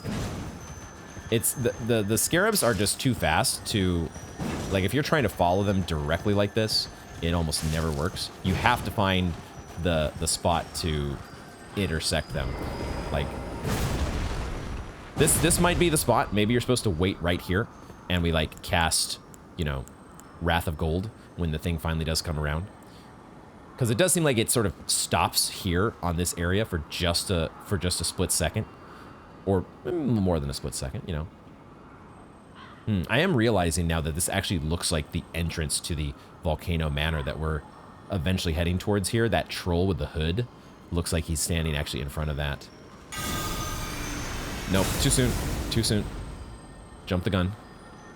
Now we go. I'm out of juice, god damn it. No. Oh, fail. Fail. Epic fail. Okay, all right. I am going to get a hydrate while we wait. And we will continue to wait for this scarab to make his way. His, her, or their way back to this platform. Nice. There we go. Ash of War through and through. An archery-related Ash of War, looks like. Usable on great bows.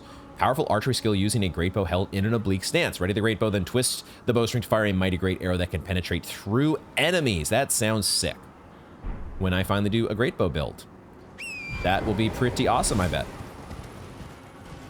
Alrighty. Anything else hiding over here? I don't think so.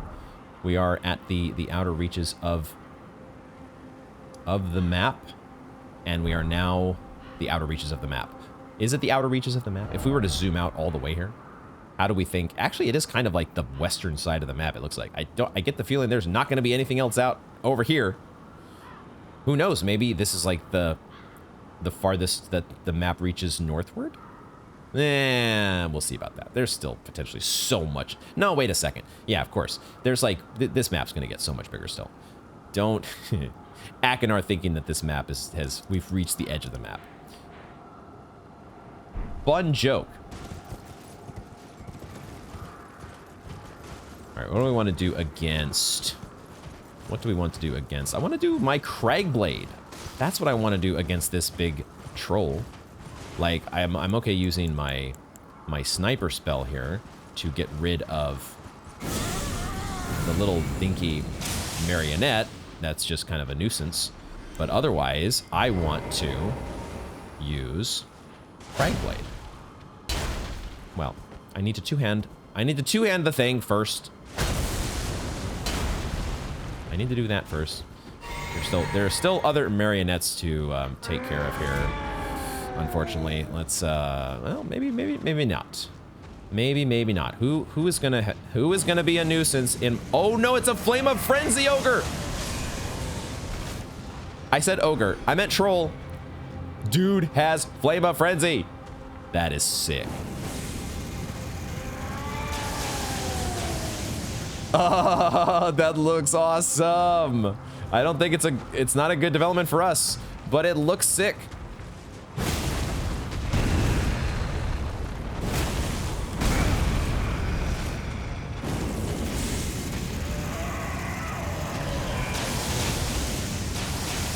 Oh my god, Flame of Frenzy trolls.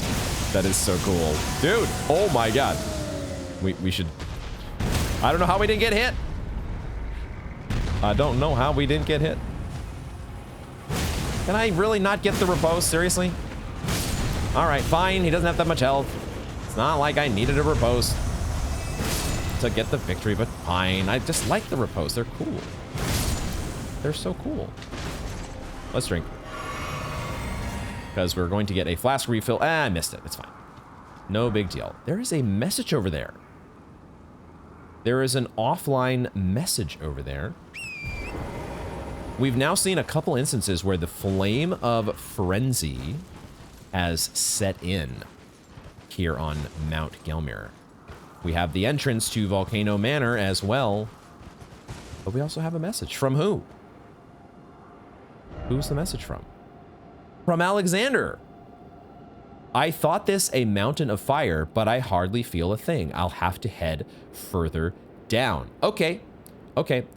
So perhaps in the progression of the zone, they the game developers would have expected, or well, they might have anticipated some set of players finding their way to this location first before progressing downward toward the Fort Lade and the Magma Worm.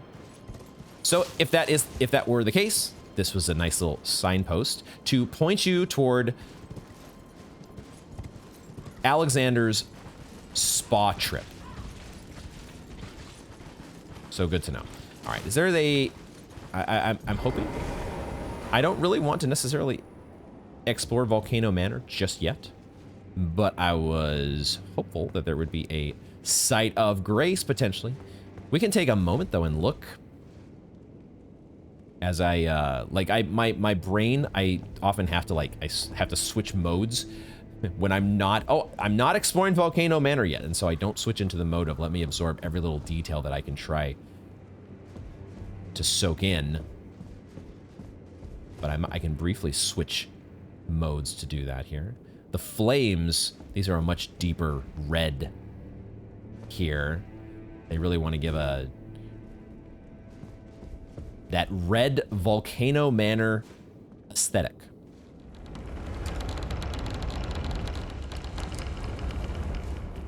I do believe I see the particles of a welcoming site of grace. And I also see the rules, the pacifist rules are in place. There's a door there to open. Oh my gosh, look at this. This is gorgeous. This is gorgeous. Holy crap. And you know what else I'm seeing, folks? You know what else I'm seeing? How many times have we seen this site on loading screens? How many times? who this be. I've been wondering. I've noticed over time, I've eventually noticed on the loading screen that this is a Crucible Knight that is standing next to this figure, but I don't know who this is. And I'm not totally sure who this is. I had wondered if maybe it was Godfrey, but it doesn't really look like Godfrey. This looks like someone we don't know. Rykard, perhaps? We're gonna grab this side of grace. Volcano Manor.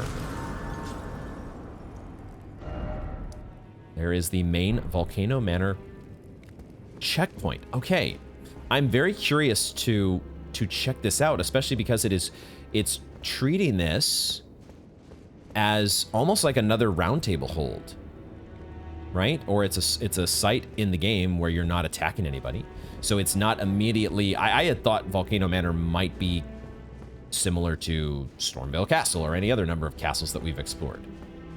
So it could be that we actually just want to spend some time here seeing what's going on with Volcano Manor. I'm all of a sudden very intrigued, having been presented with a character guarded by a Crucible Knight that we have seen for a very long time.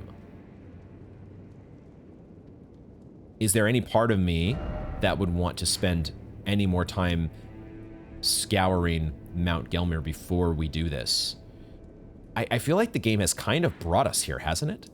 We were lured here. I'm sure this had to be a conscious design choice to put the map so deep into the zone so that you would have this very different experience from all the other zones that you've seen so far, where you have to really, really push past several levels of obstacles in order to just get the map. But then you're right here at the foot of Volcano Manor as well. And so the game is like, well, you're here already. Why not see what is going on in Volcano Manor? This mask. Oh, you can see the eyes blinking. Look at that. Is this mask we picked up last time?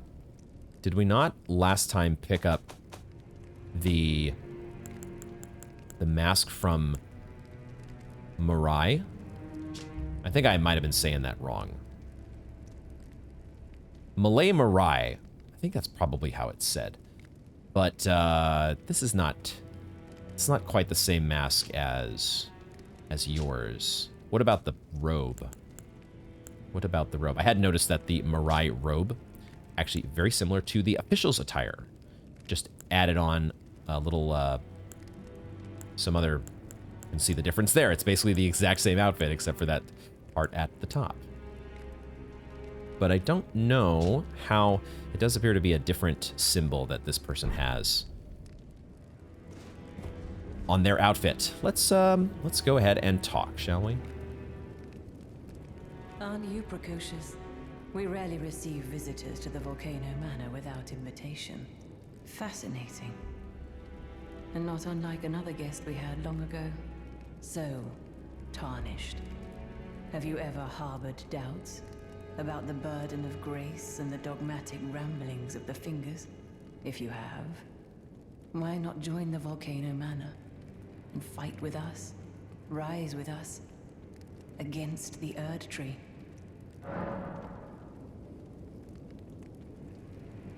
Oh, another one of these choices. I mean, we've already got bloodshot eyes. We're towing the line with several different factions, realistically. We haven't hard committed in any one direction. Join Volcano Manor, she says. Have you ever harbored doubts about Grace? We have lots of people we know who harbor doubts about Grace. And maybe we do ourselves. Maybe we do ourselves. Gosh, I hope I don't screw anything up. Join Volcano Manor, though. Let's go with the flow. Your decision is most welcome. Now you belong to the Volcano Manor family. The drawing room lies down the hall. Make yourself comfortable. I am Tanith, the proprietress of this house. An honor to have you. Tanith. We haven't heard that name before. Tanith of Volcano Manor.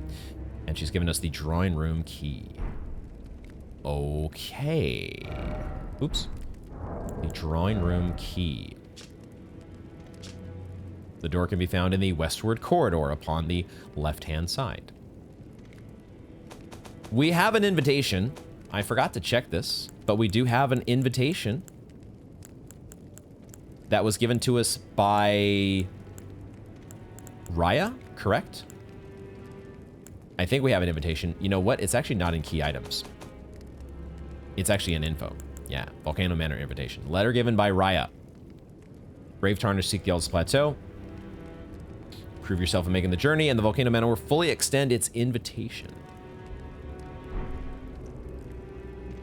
The drawing room is through the hall.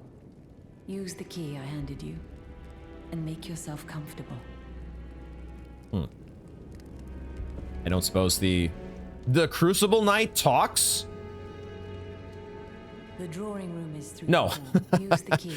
That talk option was not for the Crucible Knight. I would have been... that would have been the biggest curveball of them all.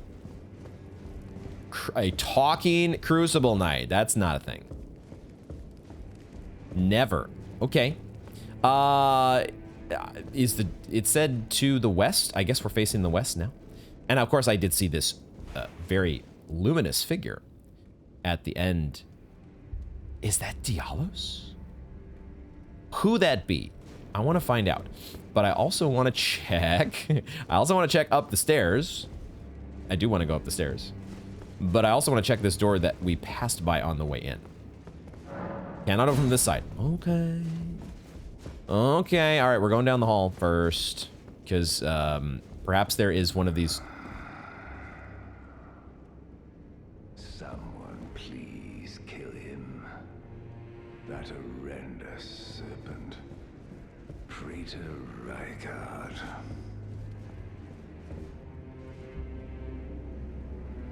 I don't think this is actually Dialos.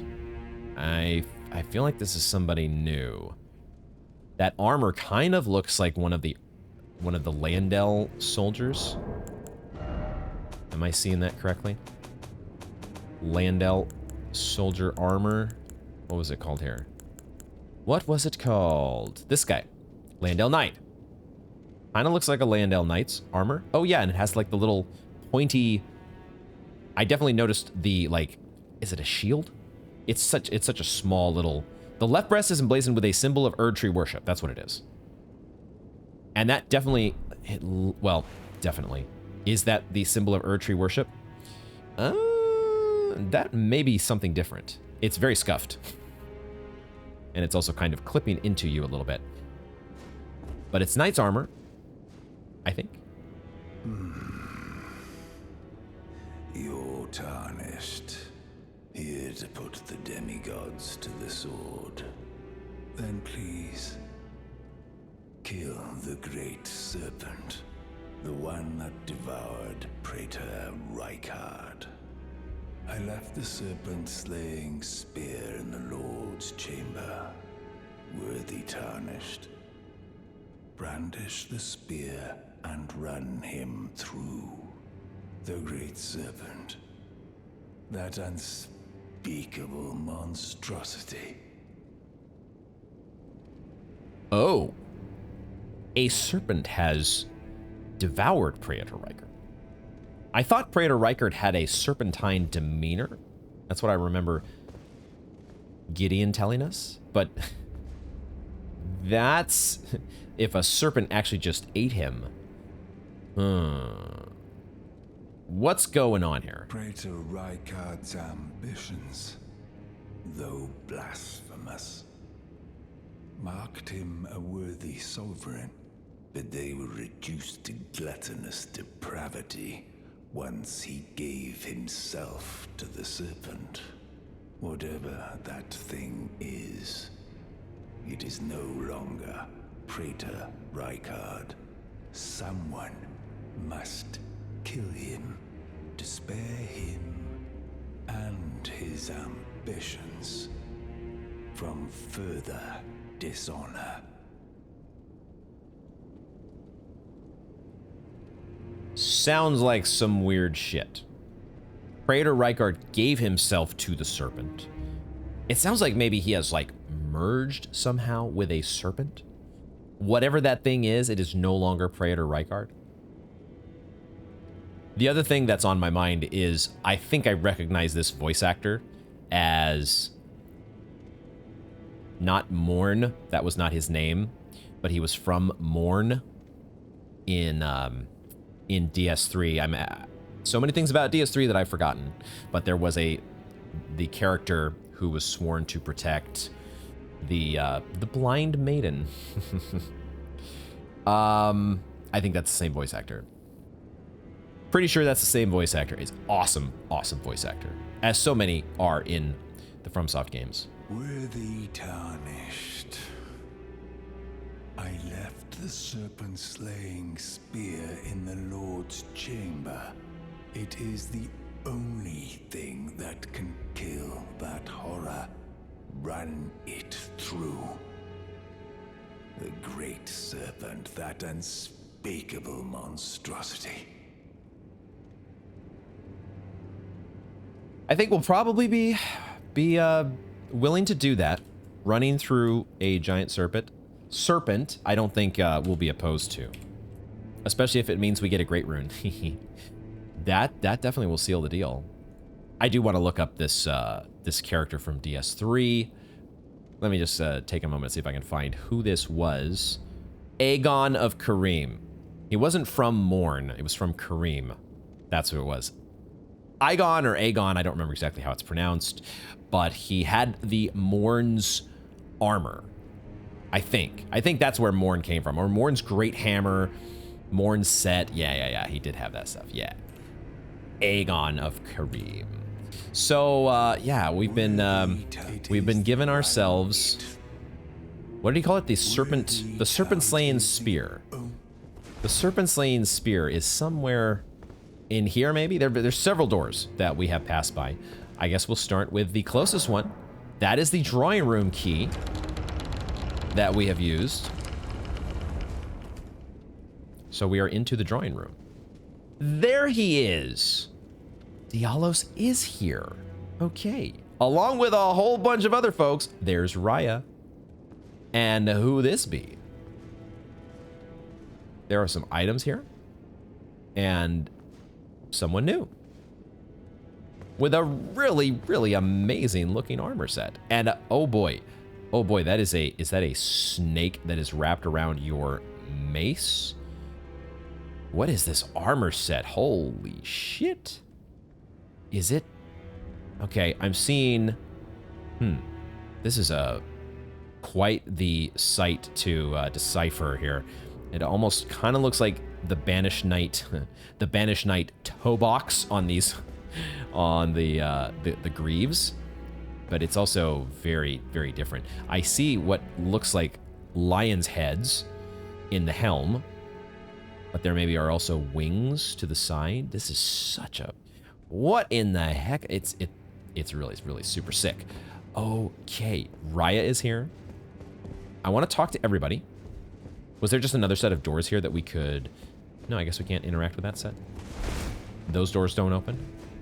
All right, hold on. We're kind of scoping out the place at the moment. Before I go talking to everybody, we're just scoping out what there is to do. What exactly, where can we go? Oh, we can use the drawing room key in more than one location.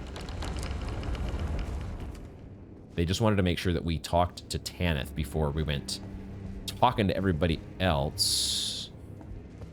This is a strange one, though. What was locked away in here? Sus walls. It'd be very surprising to me if there were a sus wall of some sort. But at the same time, why was this locked? I'm just wrecking the furniture here because I'm trying to figure out what the hell's going on in this empty locked room. This armoire or cabinet strikes me as very suspect. but also it doesn't reveal anything when I roll into it, so... Okay. More... Once again, the drawing room key is opening all sorts of doors here. But this is... Okay, we just couldn't open it from this side. It's just another door into this room. Yo! Okay, I just realized there's a portrait of Radon. That's got to be Radon, right? That is the Radon's helm that we are all too familiar with. He looks much more human than we've seen. He does not... He's definitely... When we faced off against him, he looked very different. Why is there a portrait of Radon featured so prominently here? I want to pick up the items. I want to talk to the people, but I also want to keep just... Do all these open? This door is blocked shut. This one does open. So many doors. Let's make a deal. What's behind door number 3? There is an item here. This one is just by itself. So I might pick up this item. I might pick this one up. A perfume bottle. Okay. This one's blocked shut. What happens if we go upstairs? What is upstairs, pray tell? I'm also keeping an eye on our little symbol of... That's what I was... I was waiting for the moment when we would no longer be under the rules of... What's the term I'm trying to say here? The rules of passivity, or the rules of no engagement. The armistice... What's the word that I'm going for? The word that is like, you're not allowed to attack anybody. Pacifist rules, that's what it is. The pacifist rules are applying here until they aren't. And I am not, if that is indeed, like my up the stairs looks like it might be a fight with Praetor Rykard. I don't want to get into any boss fights at the moment, especially if it's with a demigod. We have other things to attend to first.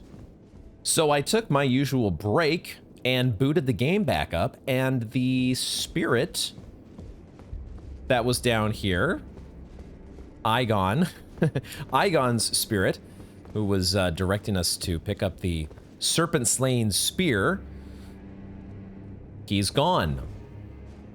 So, yeah, what was going on with that guy?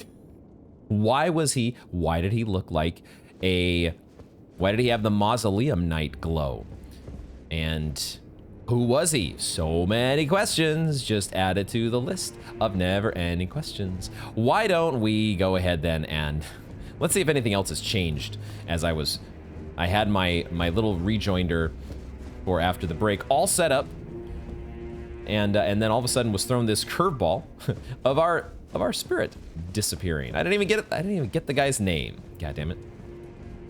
Or if I did, I totally missed it. I certainly hope that I did not just miss your name, sir, whoever you might have been. It's you, is it? Well, nice to see you again. So you've been invited as well, I see. Then we're comrades in arms henceforth. You watch my back, and I'll watch yours. Yes?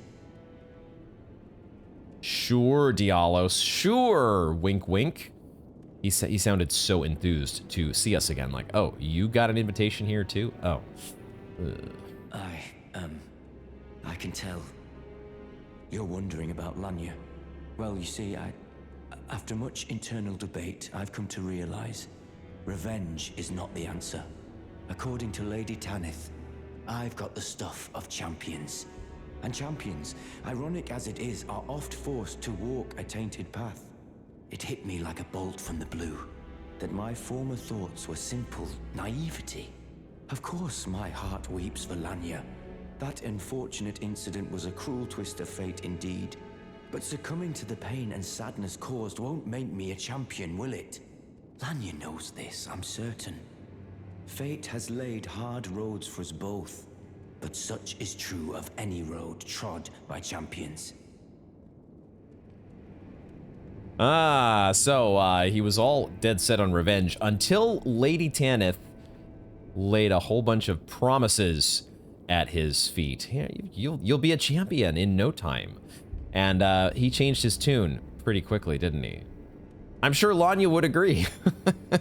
Dialos, this guy. I always resented these hands. Their pale complexion, a far cry from any warriors. The shame of House Hoslow.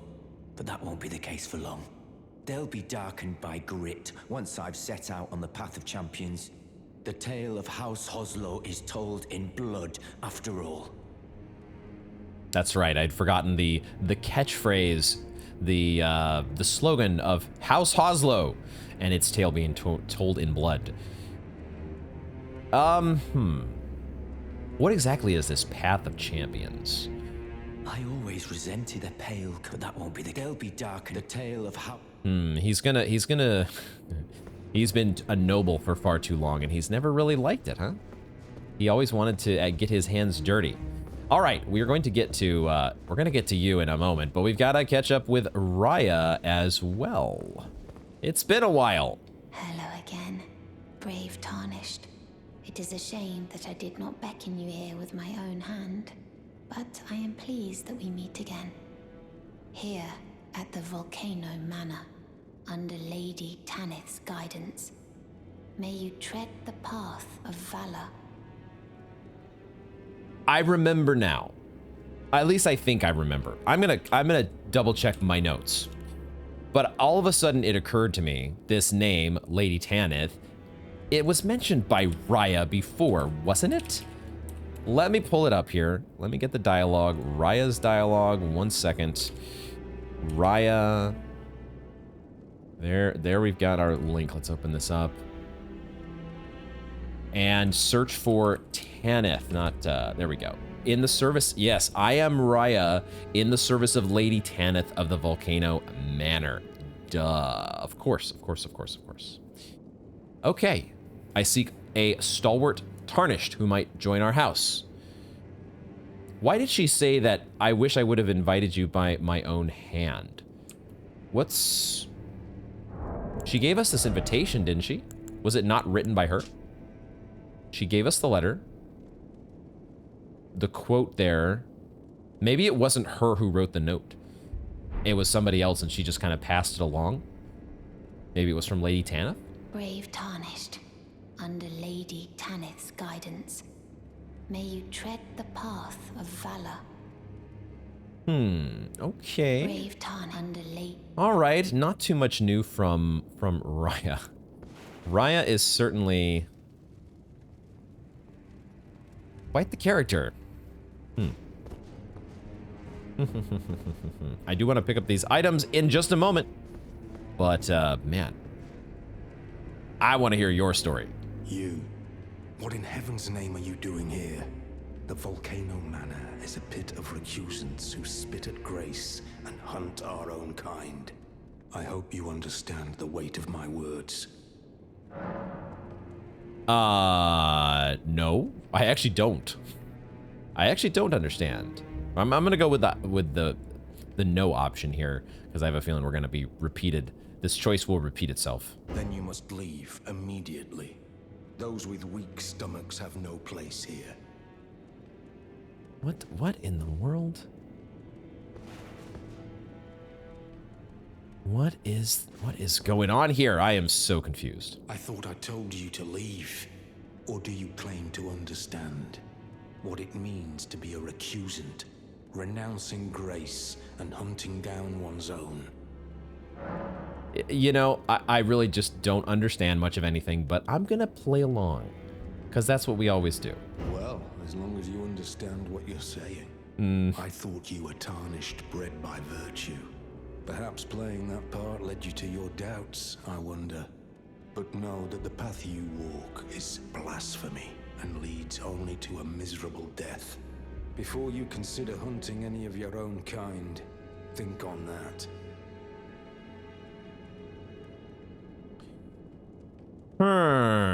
Is this just something that's like related to another thing that's related to PvP?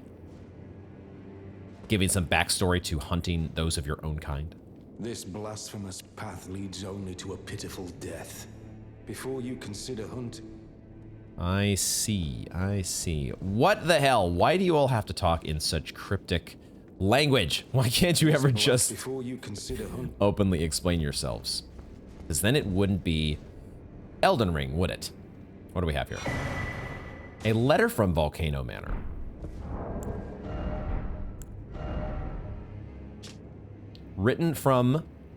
A written request from Volcano Manor disclosing the name of a tarnished to be hunted, Old Knight Istvan. He can be found in Limgrave. Find the red mark on your map for the exact location.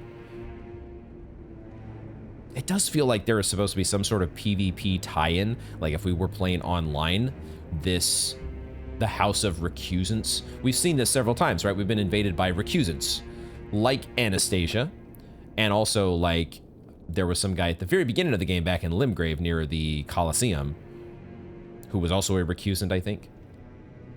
There's a red mark on our map. We can check and see where that is. The red mark on our map. Look at it's actually. Wait, was it Istvan that we fought way back then? Are we fighting him again, or is this like a really delayed? A really delayed quest indicator. Like if somehow you haven't found Istvan and fought him up here, like you can actually do this fight. If you weren't aware, we'll go and check that red mark. Of course, we will go check it. And then we get a recusant finger. Reusable. Attempts invasion of another player's world. Yeah, this is a multiplayer thing. But, okay, so you will arrive as an invader, a recusant, with the objective of defeating the host fingers of that world. This frilled finger is covered in snake scales, an heirloom of the Lord of the Volcano Manor, bequeathed to Tarnish who have become family. All right, it's starting to make a little more sense now that we are kind of making a tie-in to PvP. What's unclear to me, and I don't necessarily, once again, I don't want this explained just yet, but what is the difference between a recusant and a bloody finger? I guess this is maybe the covenants.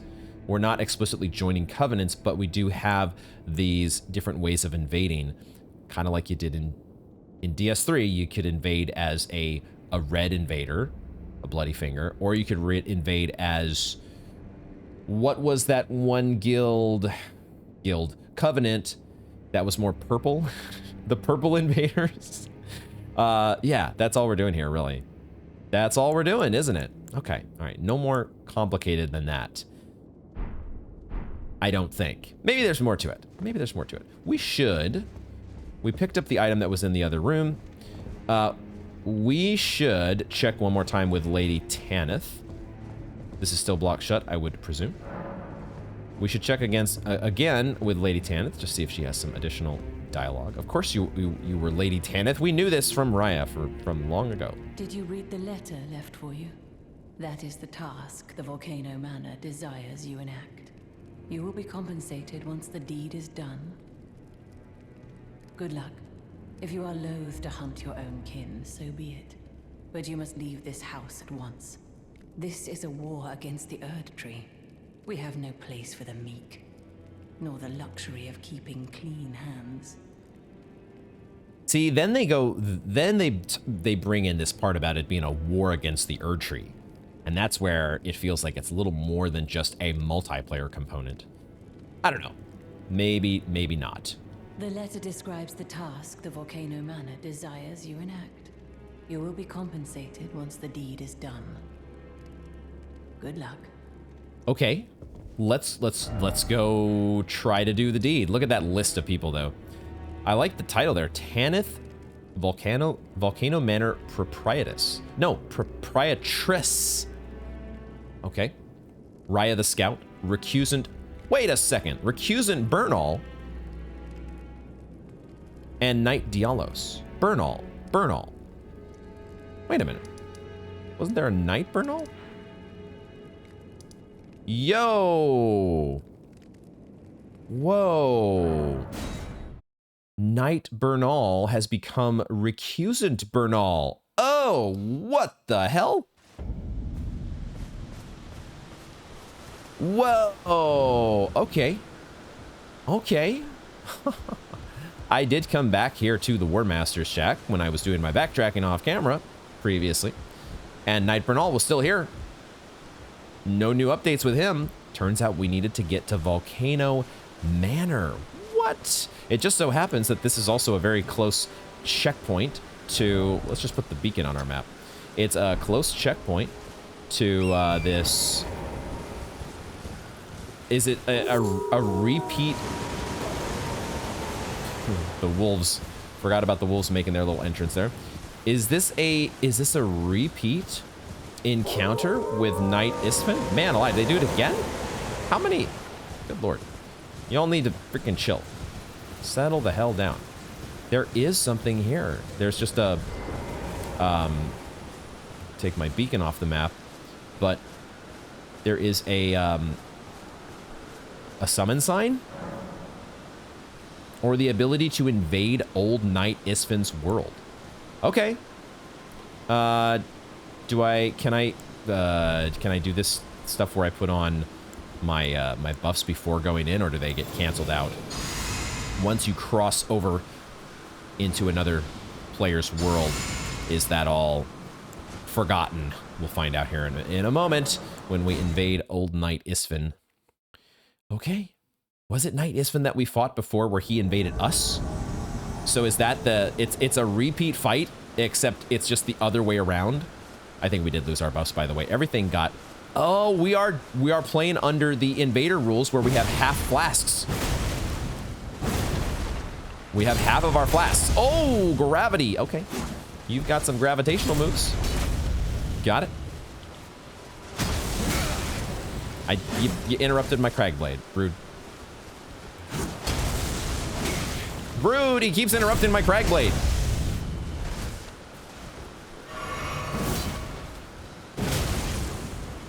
You're not gonna let me pull off my Cragblade.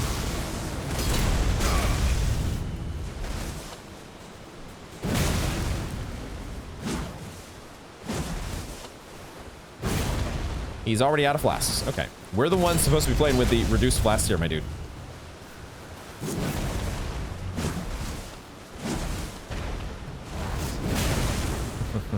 I'm out of stamina.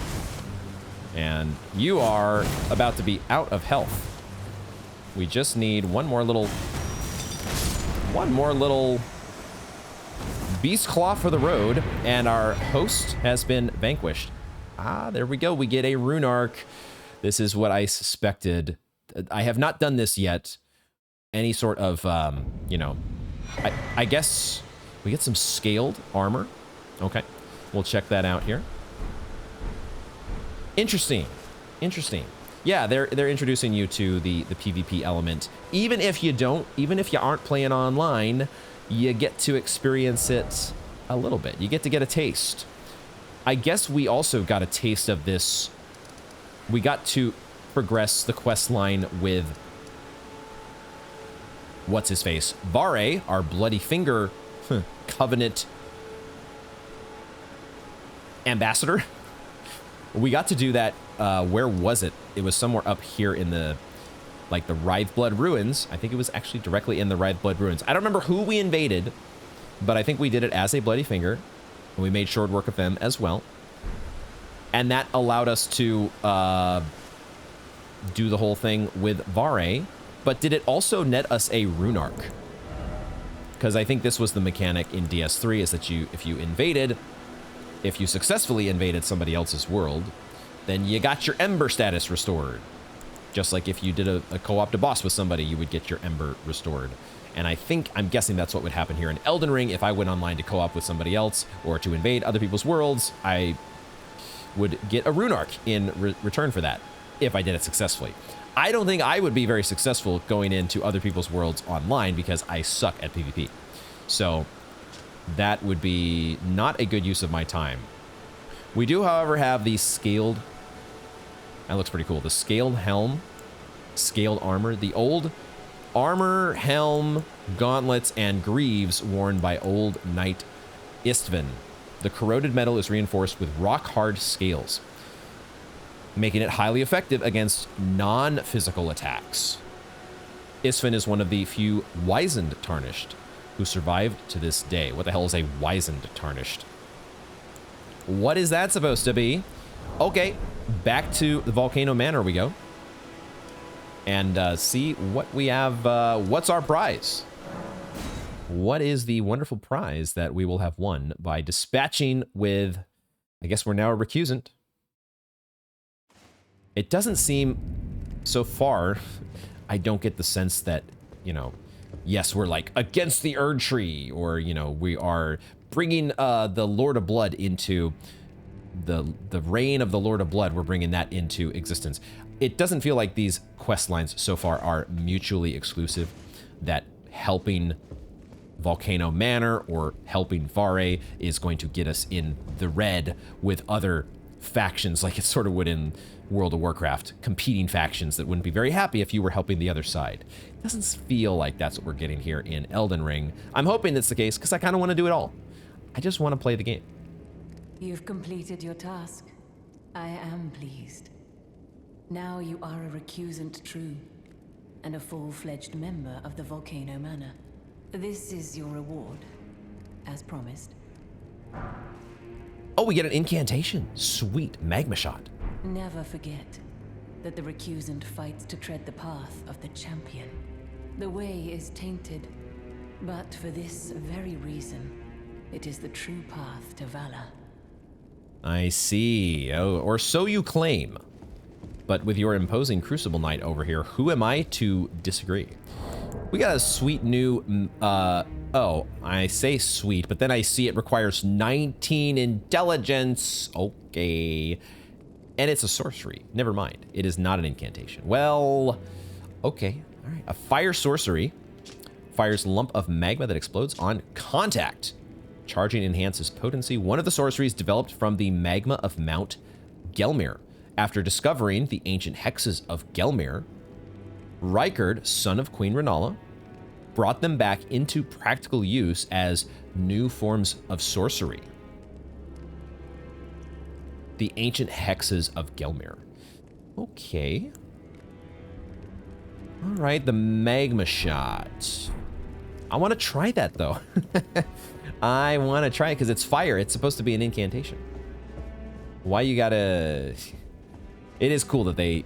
how much they do explore the hybrid space, the crossover between the various schools of magic. And I look forward to exploring those maybe with a more hybrid-oriented build, or at least hybrid in intelligence and faith. One day, we'll see.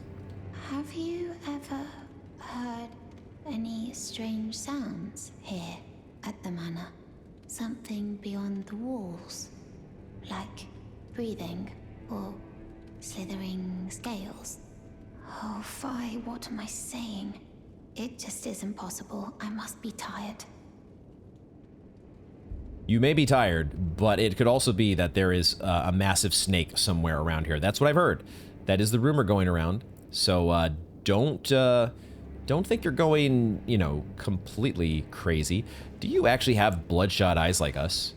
I just realized. Do you have? No.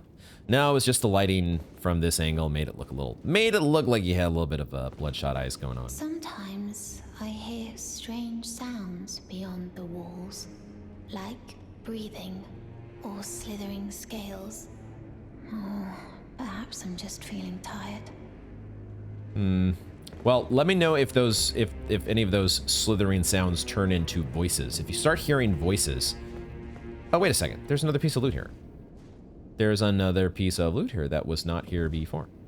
Okay. We did not yet pick up the spear that the guy, the spirit who was at the end of the hall previously did mention a spear that was supposed to be somewhere around here. We didn't pick it up before. Is it here now? Let's talk to our characters first before we do that, though. I always resented these hands. Their pale complexion, but that won't be the case for long. They'll be darkened. The tale of how... Okay, so Dialos apparently is going to get out there and do a bunch of recusing. and get his hands dirty. Eventually, I'll believe it when I see it. So, you've blooded your sword in the hunt. Then I shall introduce myself once more. Banal. A recusant, just like you. Totally didn't recognize you. Recusants have particular battle arts, styled to our methods of slaughter. Why not add some to your repertoire? So you got some new Ashes of War for me? You do have a couple. You're still mostly sold out, but you do have a couple new ones here, which I'm more than happy to try out now that I finally understand how Ashes of War are supposed to work, especially if there's a fire-oriented one, dude. And it looks like it's usable on hammers. Oh shit, did we just learn a new go-to Ash of War? Eruption, skill of the knights who serve at Volcano Manor. Slam armament into the ground, spawning roiling lava, which spouts up upon release. I want to try it. Of course I want to try it. Are you kidding me? There's also Assassin's Gambit. Grants the occult affinity. And skill that masks the user's presence at the cost of a self-inflicted wound. Grants near invisibility and silences footsteps. Okay. A self-inflicted wound. Costs a little HP, maybe. This one is a bit more of the small and medium straight swords, thrusting swords. It's a very different build. Feels like a very different build compared to what we're doing right now. So we will still buy it, of course, because we buy all the things. Knight Bernal, dude, this armor set, you should not have been, you shouldn't have been hiding that on me. I'm a big fan of the armor set. I don't quite know how to visually decipher it just yet, but it looks badass. What else you got for me? You've come to understand now, eh? To take power and make it his own. The recusant must hunt his own kind. To raise the flag of revolt against this sanctified pillaging, we recusants must become the most wretched of predators. All you can do is laugh. All you can do is laugh. The most wretched of predators pushing back against the, did he call it sanctified pillaging? Is that what the capital and all of those associated with the Erd Tree are doing? This is their way of pushing back. Until we meet again. I think it's the same voice actor, but he's taken on a more serious tone since we met him at the War Master's shack. Just like his armor has taken on a more serious appearance. There's another letter here. Another letter. Oh, is this like our next mission? So you take out one, you take down the recusant. No, we're the recusants. I forgot. We are the recusants. Taking out those who refuse to recuse. This is going to be our next mission. Is that what it is? That's what it looks like. Riley.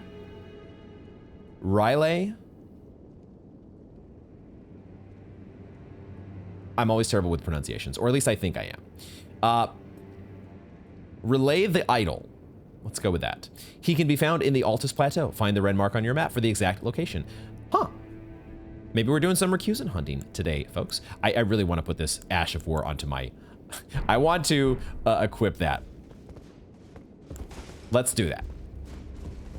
Let's also check these other rooms, just in case. There was a suspicious empty room, which may become occupied at some point, or maybe there will be an item. So we should make sure that we are checking in as we progress now.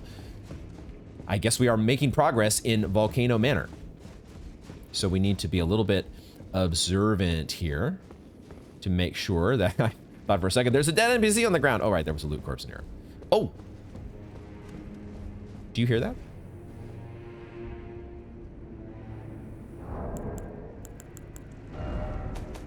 Just make it a little bit easier to hear here.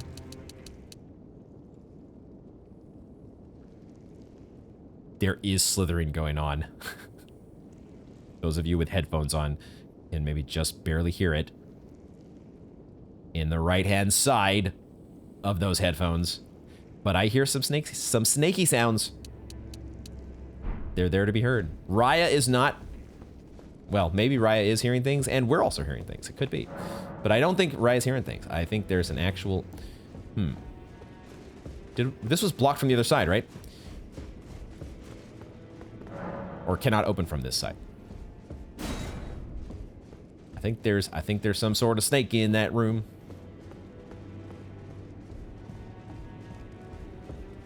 Now you are a recusant true, and a full-fledged member of the Volcano Manor. I am pleased to have you on our side. Okay. Did we get a... we did get a new gesture today, but it was not specifically a Volcano Manor gesture, was it? I don't know that we have one that is specifically Volcano Manor. We got this Desperate Prayer as part of... Gosh, what was this a part of? We did so many different things at the start of this episode, and my short-term memory is terrible when I'm recording an episode of Elden Ring, because I'm trying to focus on what is currently happening and what I'm going to say about it. And that takes up so much bandwidth in my puny little brain, guys.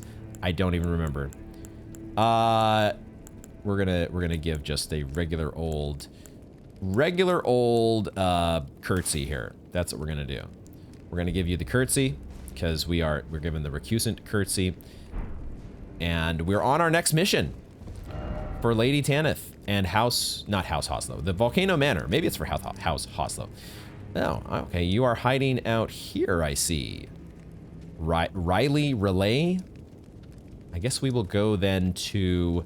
What's the quickest way down there? Maybe at the Bridge of Iniquity, and then find a spirit spring down to where you're at. Possibly. Potentially. Let's see. Oh, hold on. We're going to put we have a new Ash of War. New Ash of War time, folks. Let's go. Cragblade is cool, but it does take so long to get it going. You've got to apply it well before you get into the heat of battle with somebody, it seems. So, let's see if we can do... We want to do Flame Art. Flame Art is like the best, for our build at least, it seems to be the highest damage affinity. And now we have Eruption. Let's try this out. Two-hand, and... Cool. Okay, sweet. It's, you know, we've done Magma Guillotine before, so we are familiar with...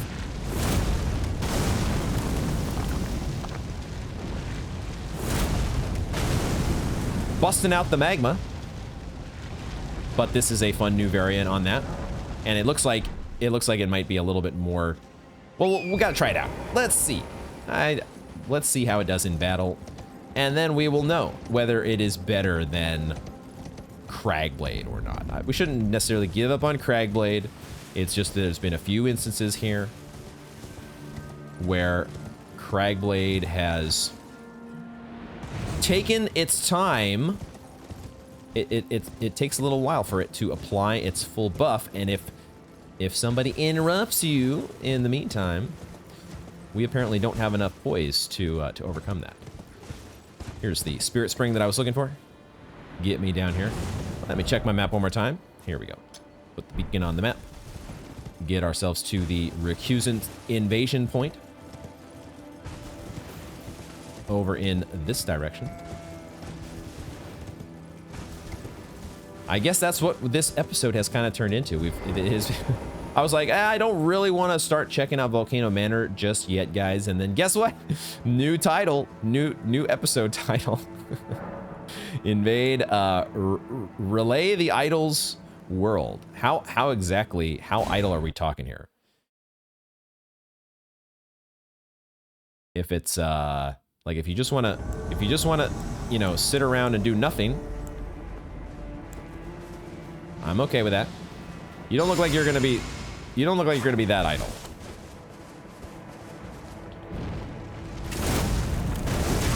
If anything, it looks like you are going to be...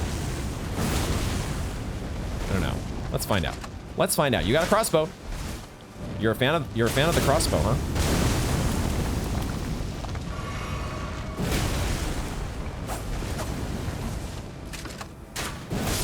Okay, all right. You might have lower health compared to other enemies to begin with, but we also do a pretty decent amount of damage at this point. Probably a little bit over-leveled for this content. I could see that probably... Wait a second, that was Krapus? No, that was not Krapus. You just have Krapus' stuff, maybe. Krapus's... Krepus? I might be... who knows how many pronunciations I'm screwing up here. Krapus... Krapus's vial. That's what I'm gonna stick with. We have this Krapus's crossbow. And now we have Krapus's vial, which eliminates all sound made by the wearer during movement. Interesting. This is our... Huh, what was the name of that ring? What was the name of that ring all the way back in DS1, the one that you get in Sen's Fortress? A ritual implement used by Round Table Hold assassins. That was a Round Table Hold assassin, or you took Krapus's... Krapus was supposed to be the Round Table assassin. Hold on here. Let's see if we can get to the bottom of this. Let me see if I can figure this out. We have Krapus's Black Key crossbow. Weapon of Krapus, who served the two fingers from the shadows to the Round Table as the head confessor. But that was... Relay the Idol. So somehow you ended up with Krapus' stuff. I'm confused, as always. I don't know what the hell I'm talking about, guys. Let's finish reading the bit about Krapus' vial. There was a time when Tarnished, who had strayed from guidance, feared nothing more than utter silence. If it's quiet. Too quiet. Small mysterious bottle with a dark mist sealed within. It's cool artwork. Don't know how many times I'm actually going to be equipping that. But I like the idea. Back to Volcano Manor we go. How long will this go on? I'm guessing at some point here we're going to get a recusant that is off in the Forbidden Lands or somewhere where we have not yet explored. Probably going to be the case. I see you've performed another task for us. Here is your usual reward. Please, take it. Your usual reward. It's another pretty unique weapon. I don't know if I'd call that a usual reward. A serpent bone blade. All right. Now, perhaps the time has come to tell you of the true ruler of this manor, Lord Rykard. The Erd Tree blessed the Tarnished with grace, but it was all too meager in the face of the enormity of their task. The Tarnished were forced to scavenge, squabbling for crumbs, like the Shard Bearers vying for power in the wake of the Shattering.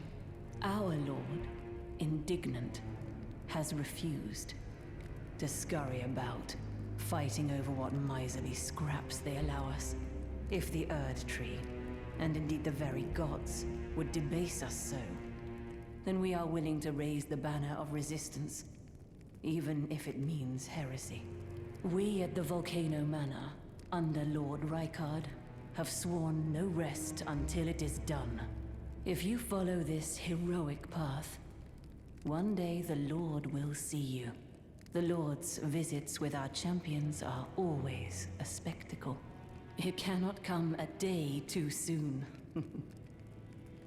The Lord's visits with our champions are always a spectacle. I mean, this has to be Lord Rykard depicted here, right?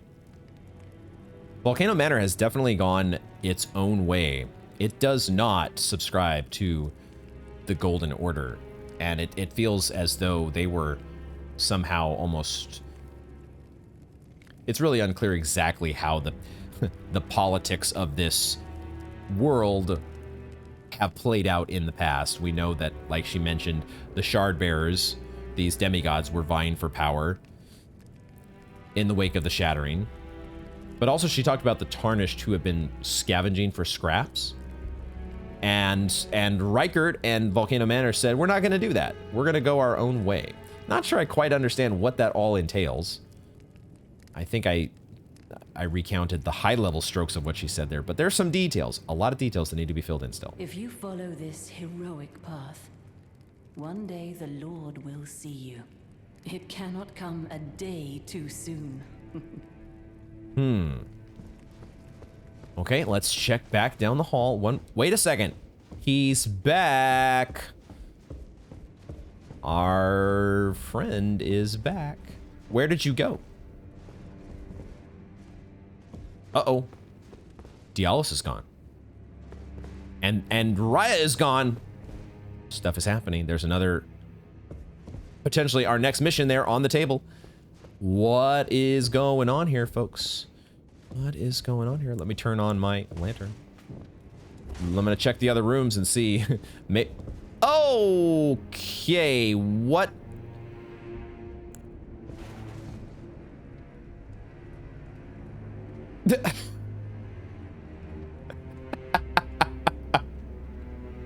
I am sorry, guys. I am sorry. But there's... I don't know what it is about this... There's something about the texture that is being used here for this snaky, salamanderish type character that just feels very out of place in Elden Ring. I don't know what it is. This texture just feels, I think, too DS1? Or is it just that I have put Sen's Fortress too much in the forefront of my consciousness, that I am now seeing things that just... I think the color as well just feels a little... The green of his cloak, or her cloak. Okay, that's somebody we need to talk to. We have figured out what that room eventually is used for. Okay, I do want to check before we talk with the folks down the hall. One more time, I just want to look up here. I just want to take a look. I don't want to go into this. I don't want to go in here per se, but I want to just take a look. I want to take a gander. Feels like it's going to be a boss fight. Maybe, maybe not. Who's on the wall? Is that... Hard to tell from this distance. It almost looks like... that is this outfit that we were just looking at earlier from the Mirai robe. Or the official's attire. One or the other. Not totally sure. We gotta take a closer look. But I don't want to go into that room just yet. Not yet. Hold on. We got some stuff to do. This has become our introduction, though, to Volcano Manor. What an introduction it is. Let's talk to this guy. Can I get your name this time? Potentially? Worthy tarnished. I left the serpent-slaying spear in the Lord's chamber. It is the only thing that can kill that horror. Run it through. The great serpent, that unspeakable monstrosity. It's the same thing he said before, right? Worthy, it is the I believe that is the same dialogue. Where did you go, dude? I haven't found your spear yet, but I did find, I should say, that I did find the serpent bone blade, which we need to look at here. I also just looked at the black key bolts. They cause scarlet rot buildup. Forgot that detail. Serpent bone blade. That looks awesome. Sinister katana modeled after a serpent bone. The densely packed row of spines that jut away from the cutting edge are coated in lethal poison. Sweet. Causes poison buildup. Okay. Double slash. Sweet. Let's talk to Bernal once again. Look at you. A recusant through and through. I knew you had it in you. Take this. Wait, letter to Bernal? A special invitation to hunt some of the first tarnished who sat at the round table hold. If you should accept, I'll next see you on the field of battle. Huh? Come again? Request from Volcano Manor to Bernal. Addressed to Bernal disclosing the names of 2 tarnished to be hunted. Vargrim, the Raging Wolf, and errant sorcerer Wilhelm. Both men can be found in the royal capital of Leyendell. Find the red mark on your map for the exact location. Yo, this is kind of a cool quest, I gotta say. I like this. This is fun. Getting to go and you're being sent on, your mission, should you choose to accept it. But why did he say that we would meet on the field of battle? You're still alive, I see. Huh. What in the heck is going on? Well, until... What in the heck is going on? What's this one? Ooh, a red letter. A written request from Volcano Manor disclosing the name of a tarnished to be hunted. As the final request, the letter is vivid red. Oh shit, Juno Hoslow, Knight of Blood. He can be found in the mountaintops of the Giants. Find the red mark on your map for the exact location. As I suspected, this location is going to be way up over here. Juno Hoslow. Wait. Diallo said the tale of House Hoslow is told in blood. Juno Hoslow. Is Diallos not part of House Hoslow? I'm so confused. There was another red mark down here, but I think this is the mark that leads us to the Grand Lift of Roll. That's a different red mark that we've had placed on that map a while ago now. Okay. There's also, where was the royal capital, right? Vargrim.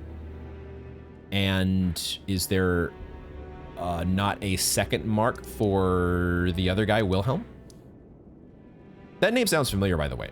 Have we not crossed paths with a Wilhelm at some point? Interesting. Well, there's another person? There's another NPC that we have to talk with here. If I can keep myself from laughing the whole time. I'm sorry. Hello there. Nice to meet you. Brave Tarnished, what is your business here? I'm afraid this is not a guest room. What's that peculiar look upon your face? Goodness, am I still a serpent? Oh, how dreadful. How dreadful indeed. Oh, forgive my distress. I ought to be thanking you for treating me as usual. Despite this appearance, Brave Tarnished, this is my true form. My real name is Zarias. Please forgive the deception. Do understand. This duplicity is my own doing. Lady Tanith speaks no falsehoods. And the Volcano Manor is just as it seems.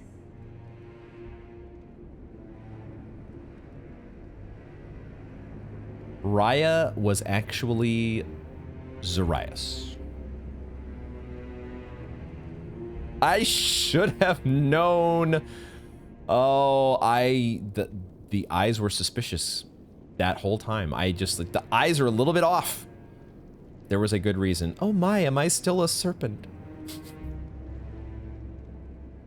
Elden Ring, you are a gem. Lady Tanith is my mother. Really? I am told I was born by the grace of a glorious king, that my mother cherishes this form I inhabit. I am proud of what I am, but people are cruel.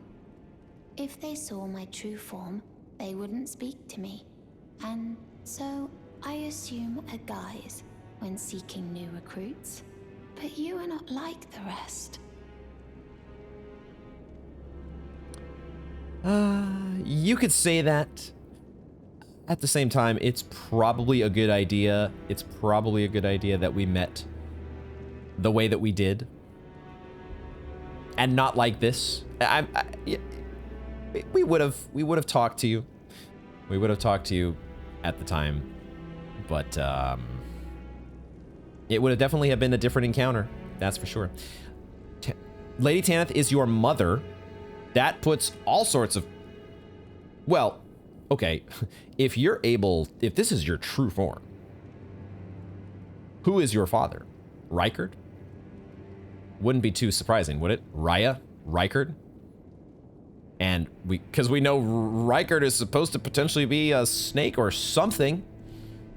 There's some weird shit going on here, guys. My serpentine form and the name Zarias were secrets, known only to Lady Tanith and I. Now I share the secrets with you as well. Please keep them safe from anyone else. Your secret is safe with My me. serpentine. A secret now I share this. Please keep them safe. It is so safe with me. You have nothing to worry about.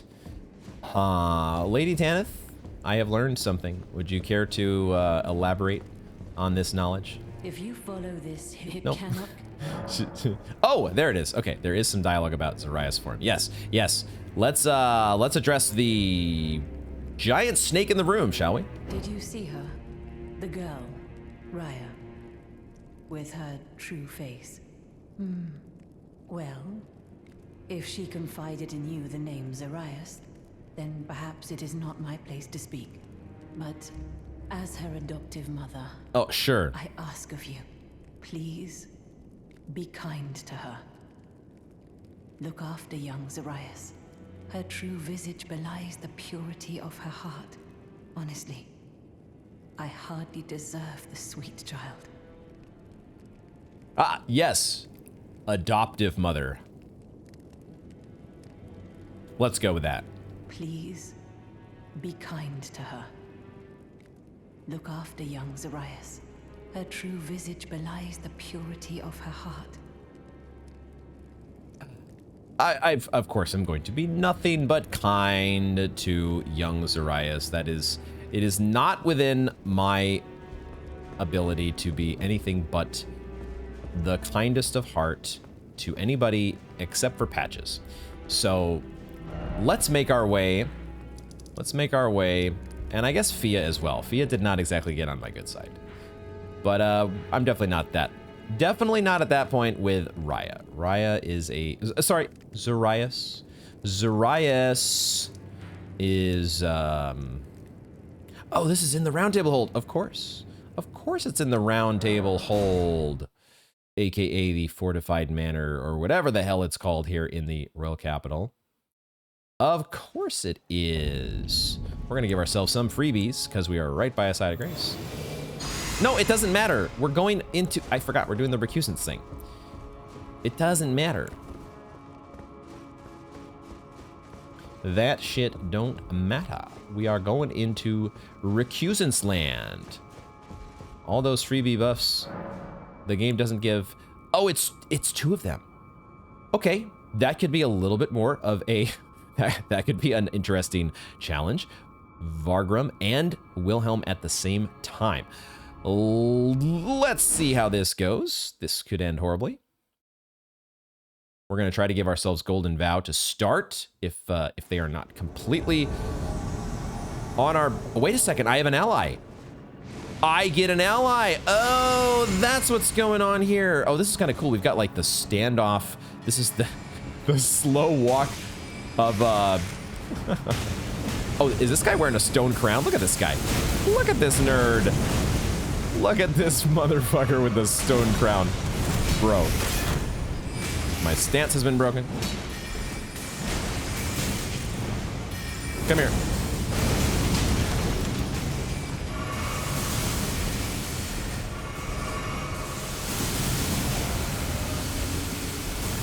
Yo, that was way more damage than should have been allowed. I like that move.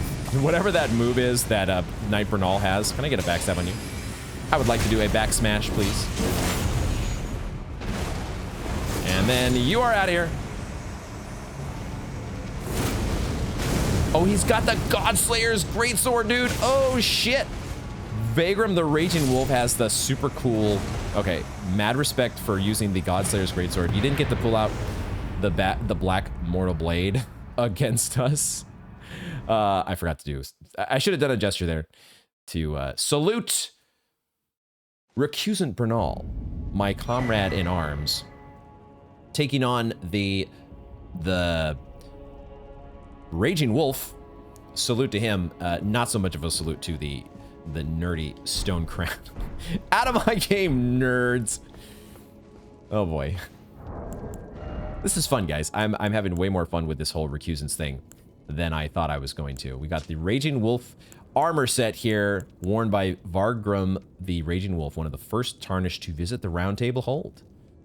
Vargrim's nickname comes from the White Wolf's mane, that decorates this helm.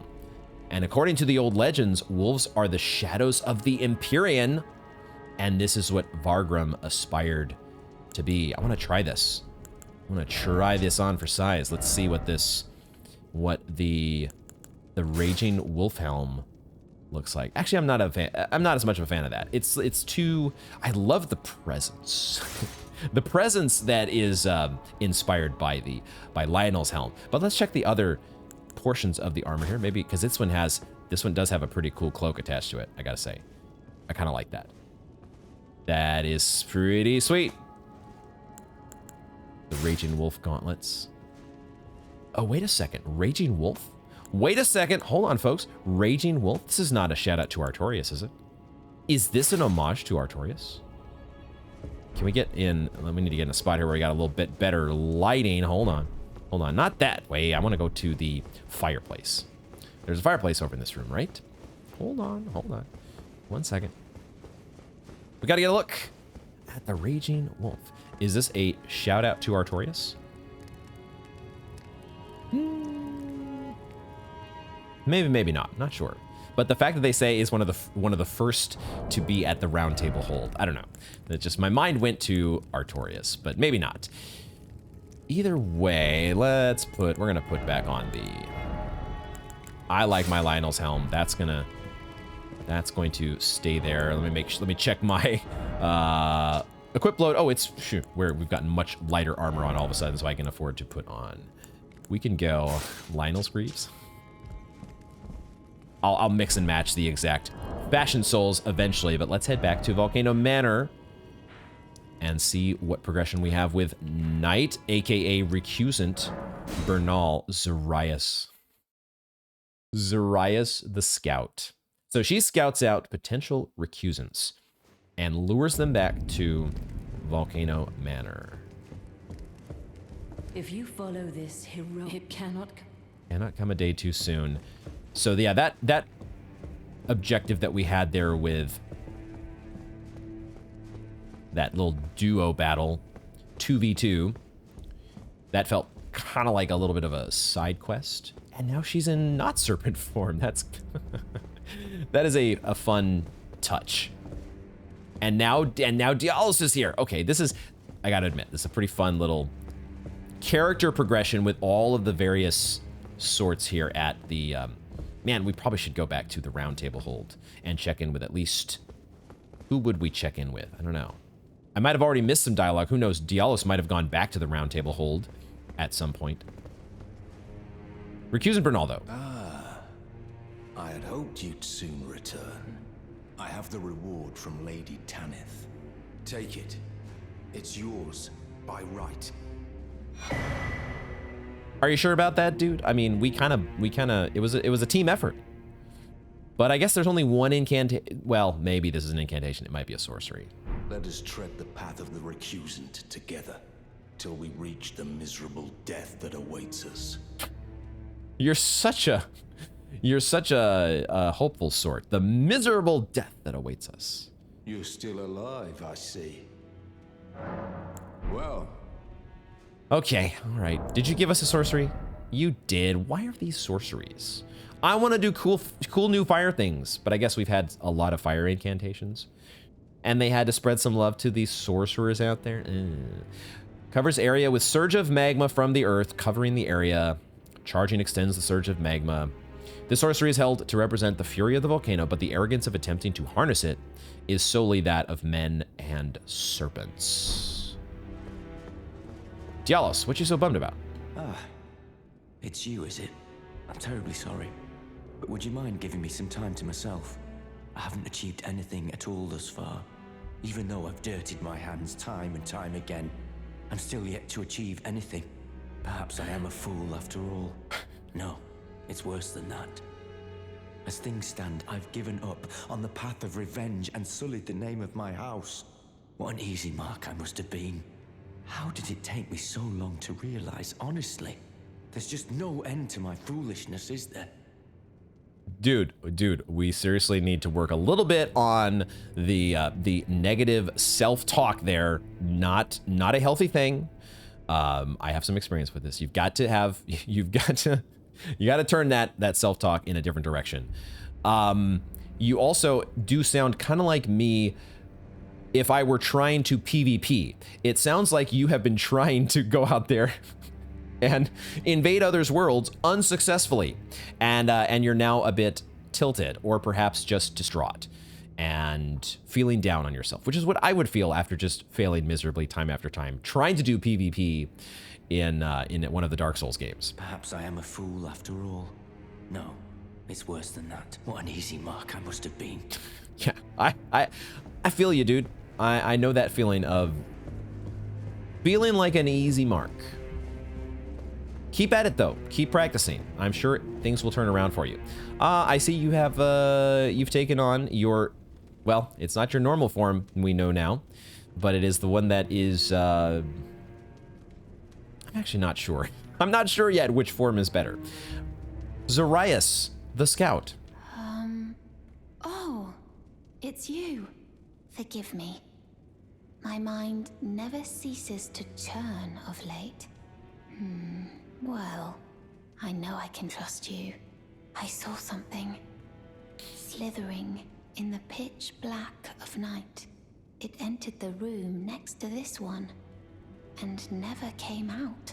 If I'm not mistaken, it took the form of a serpent, just like me.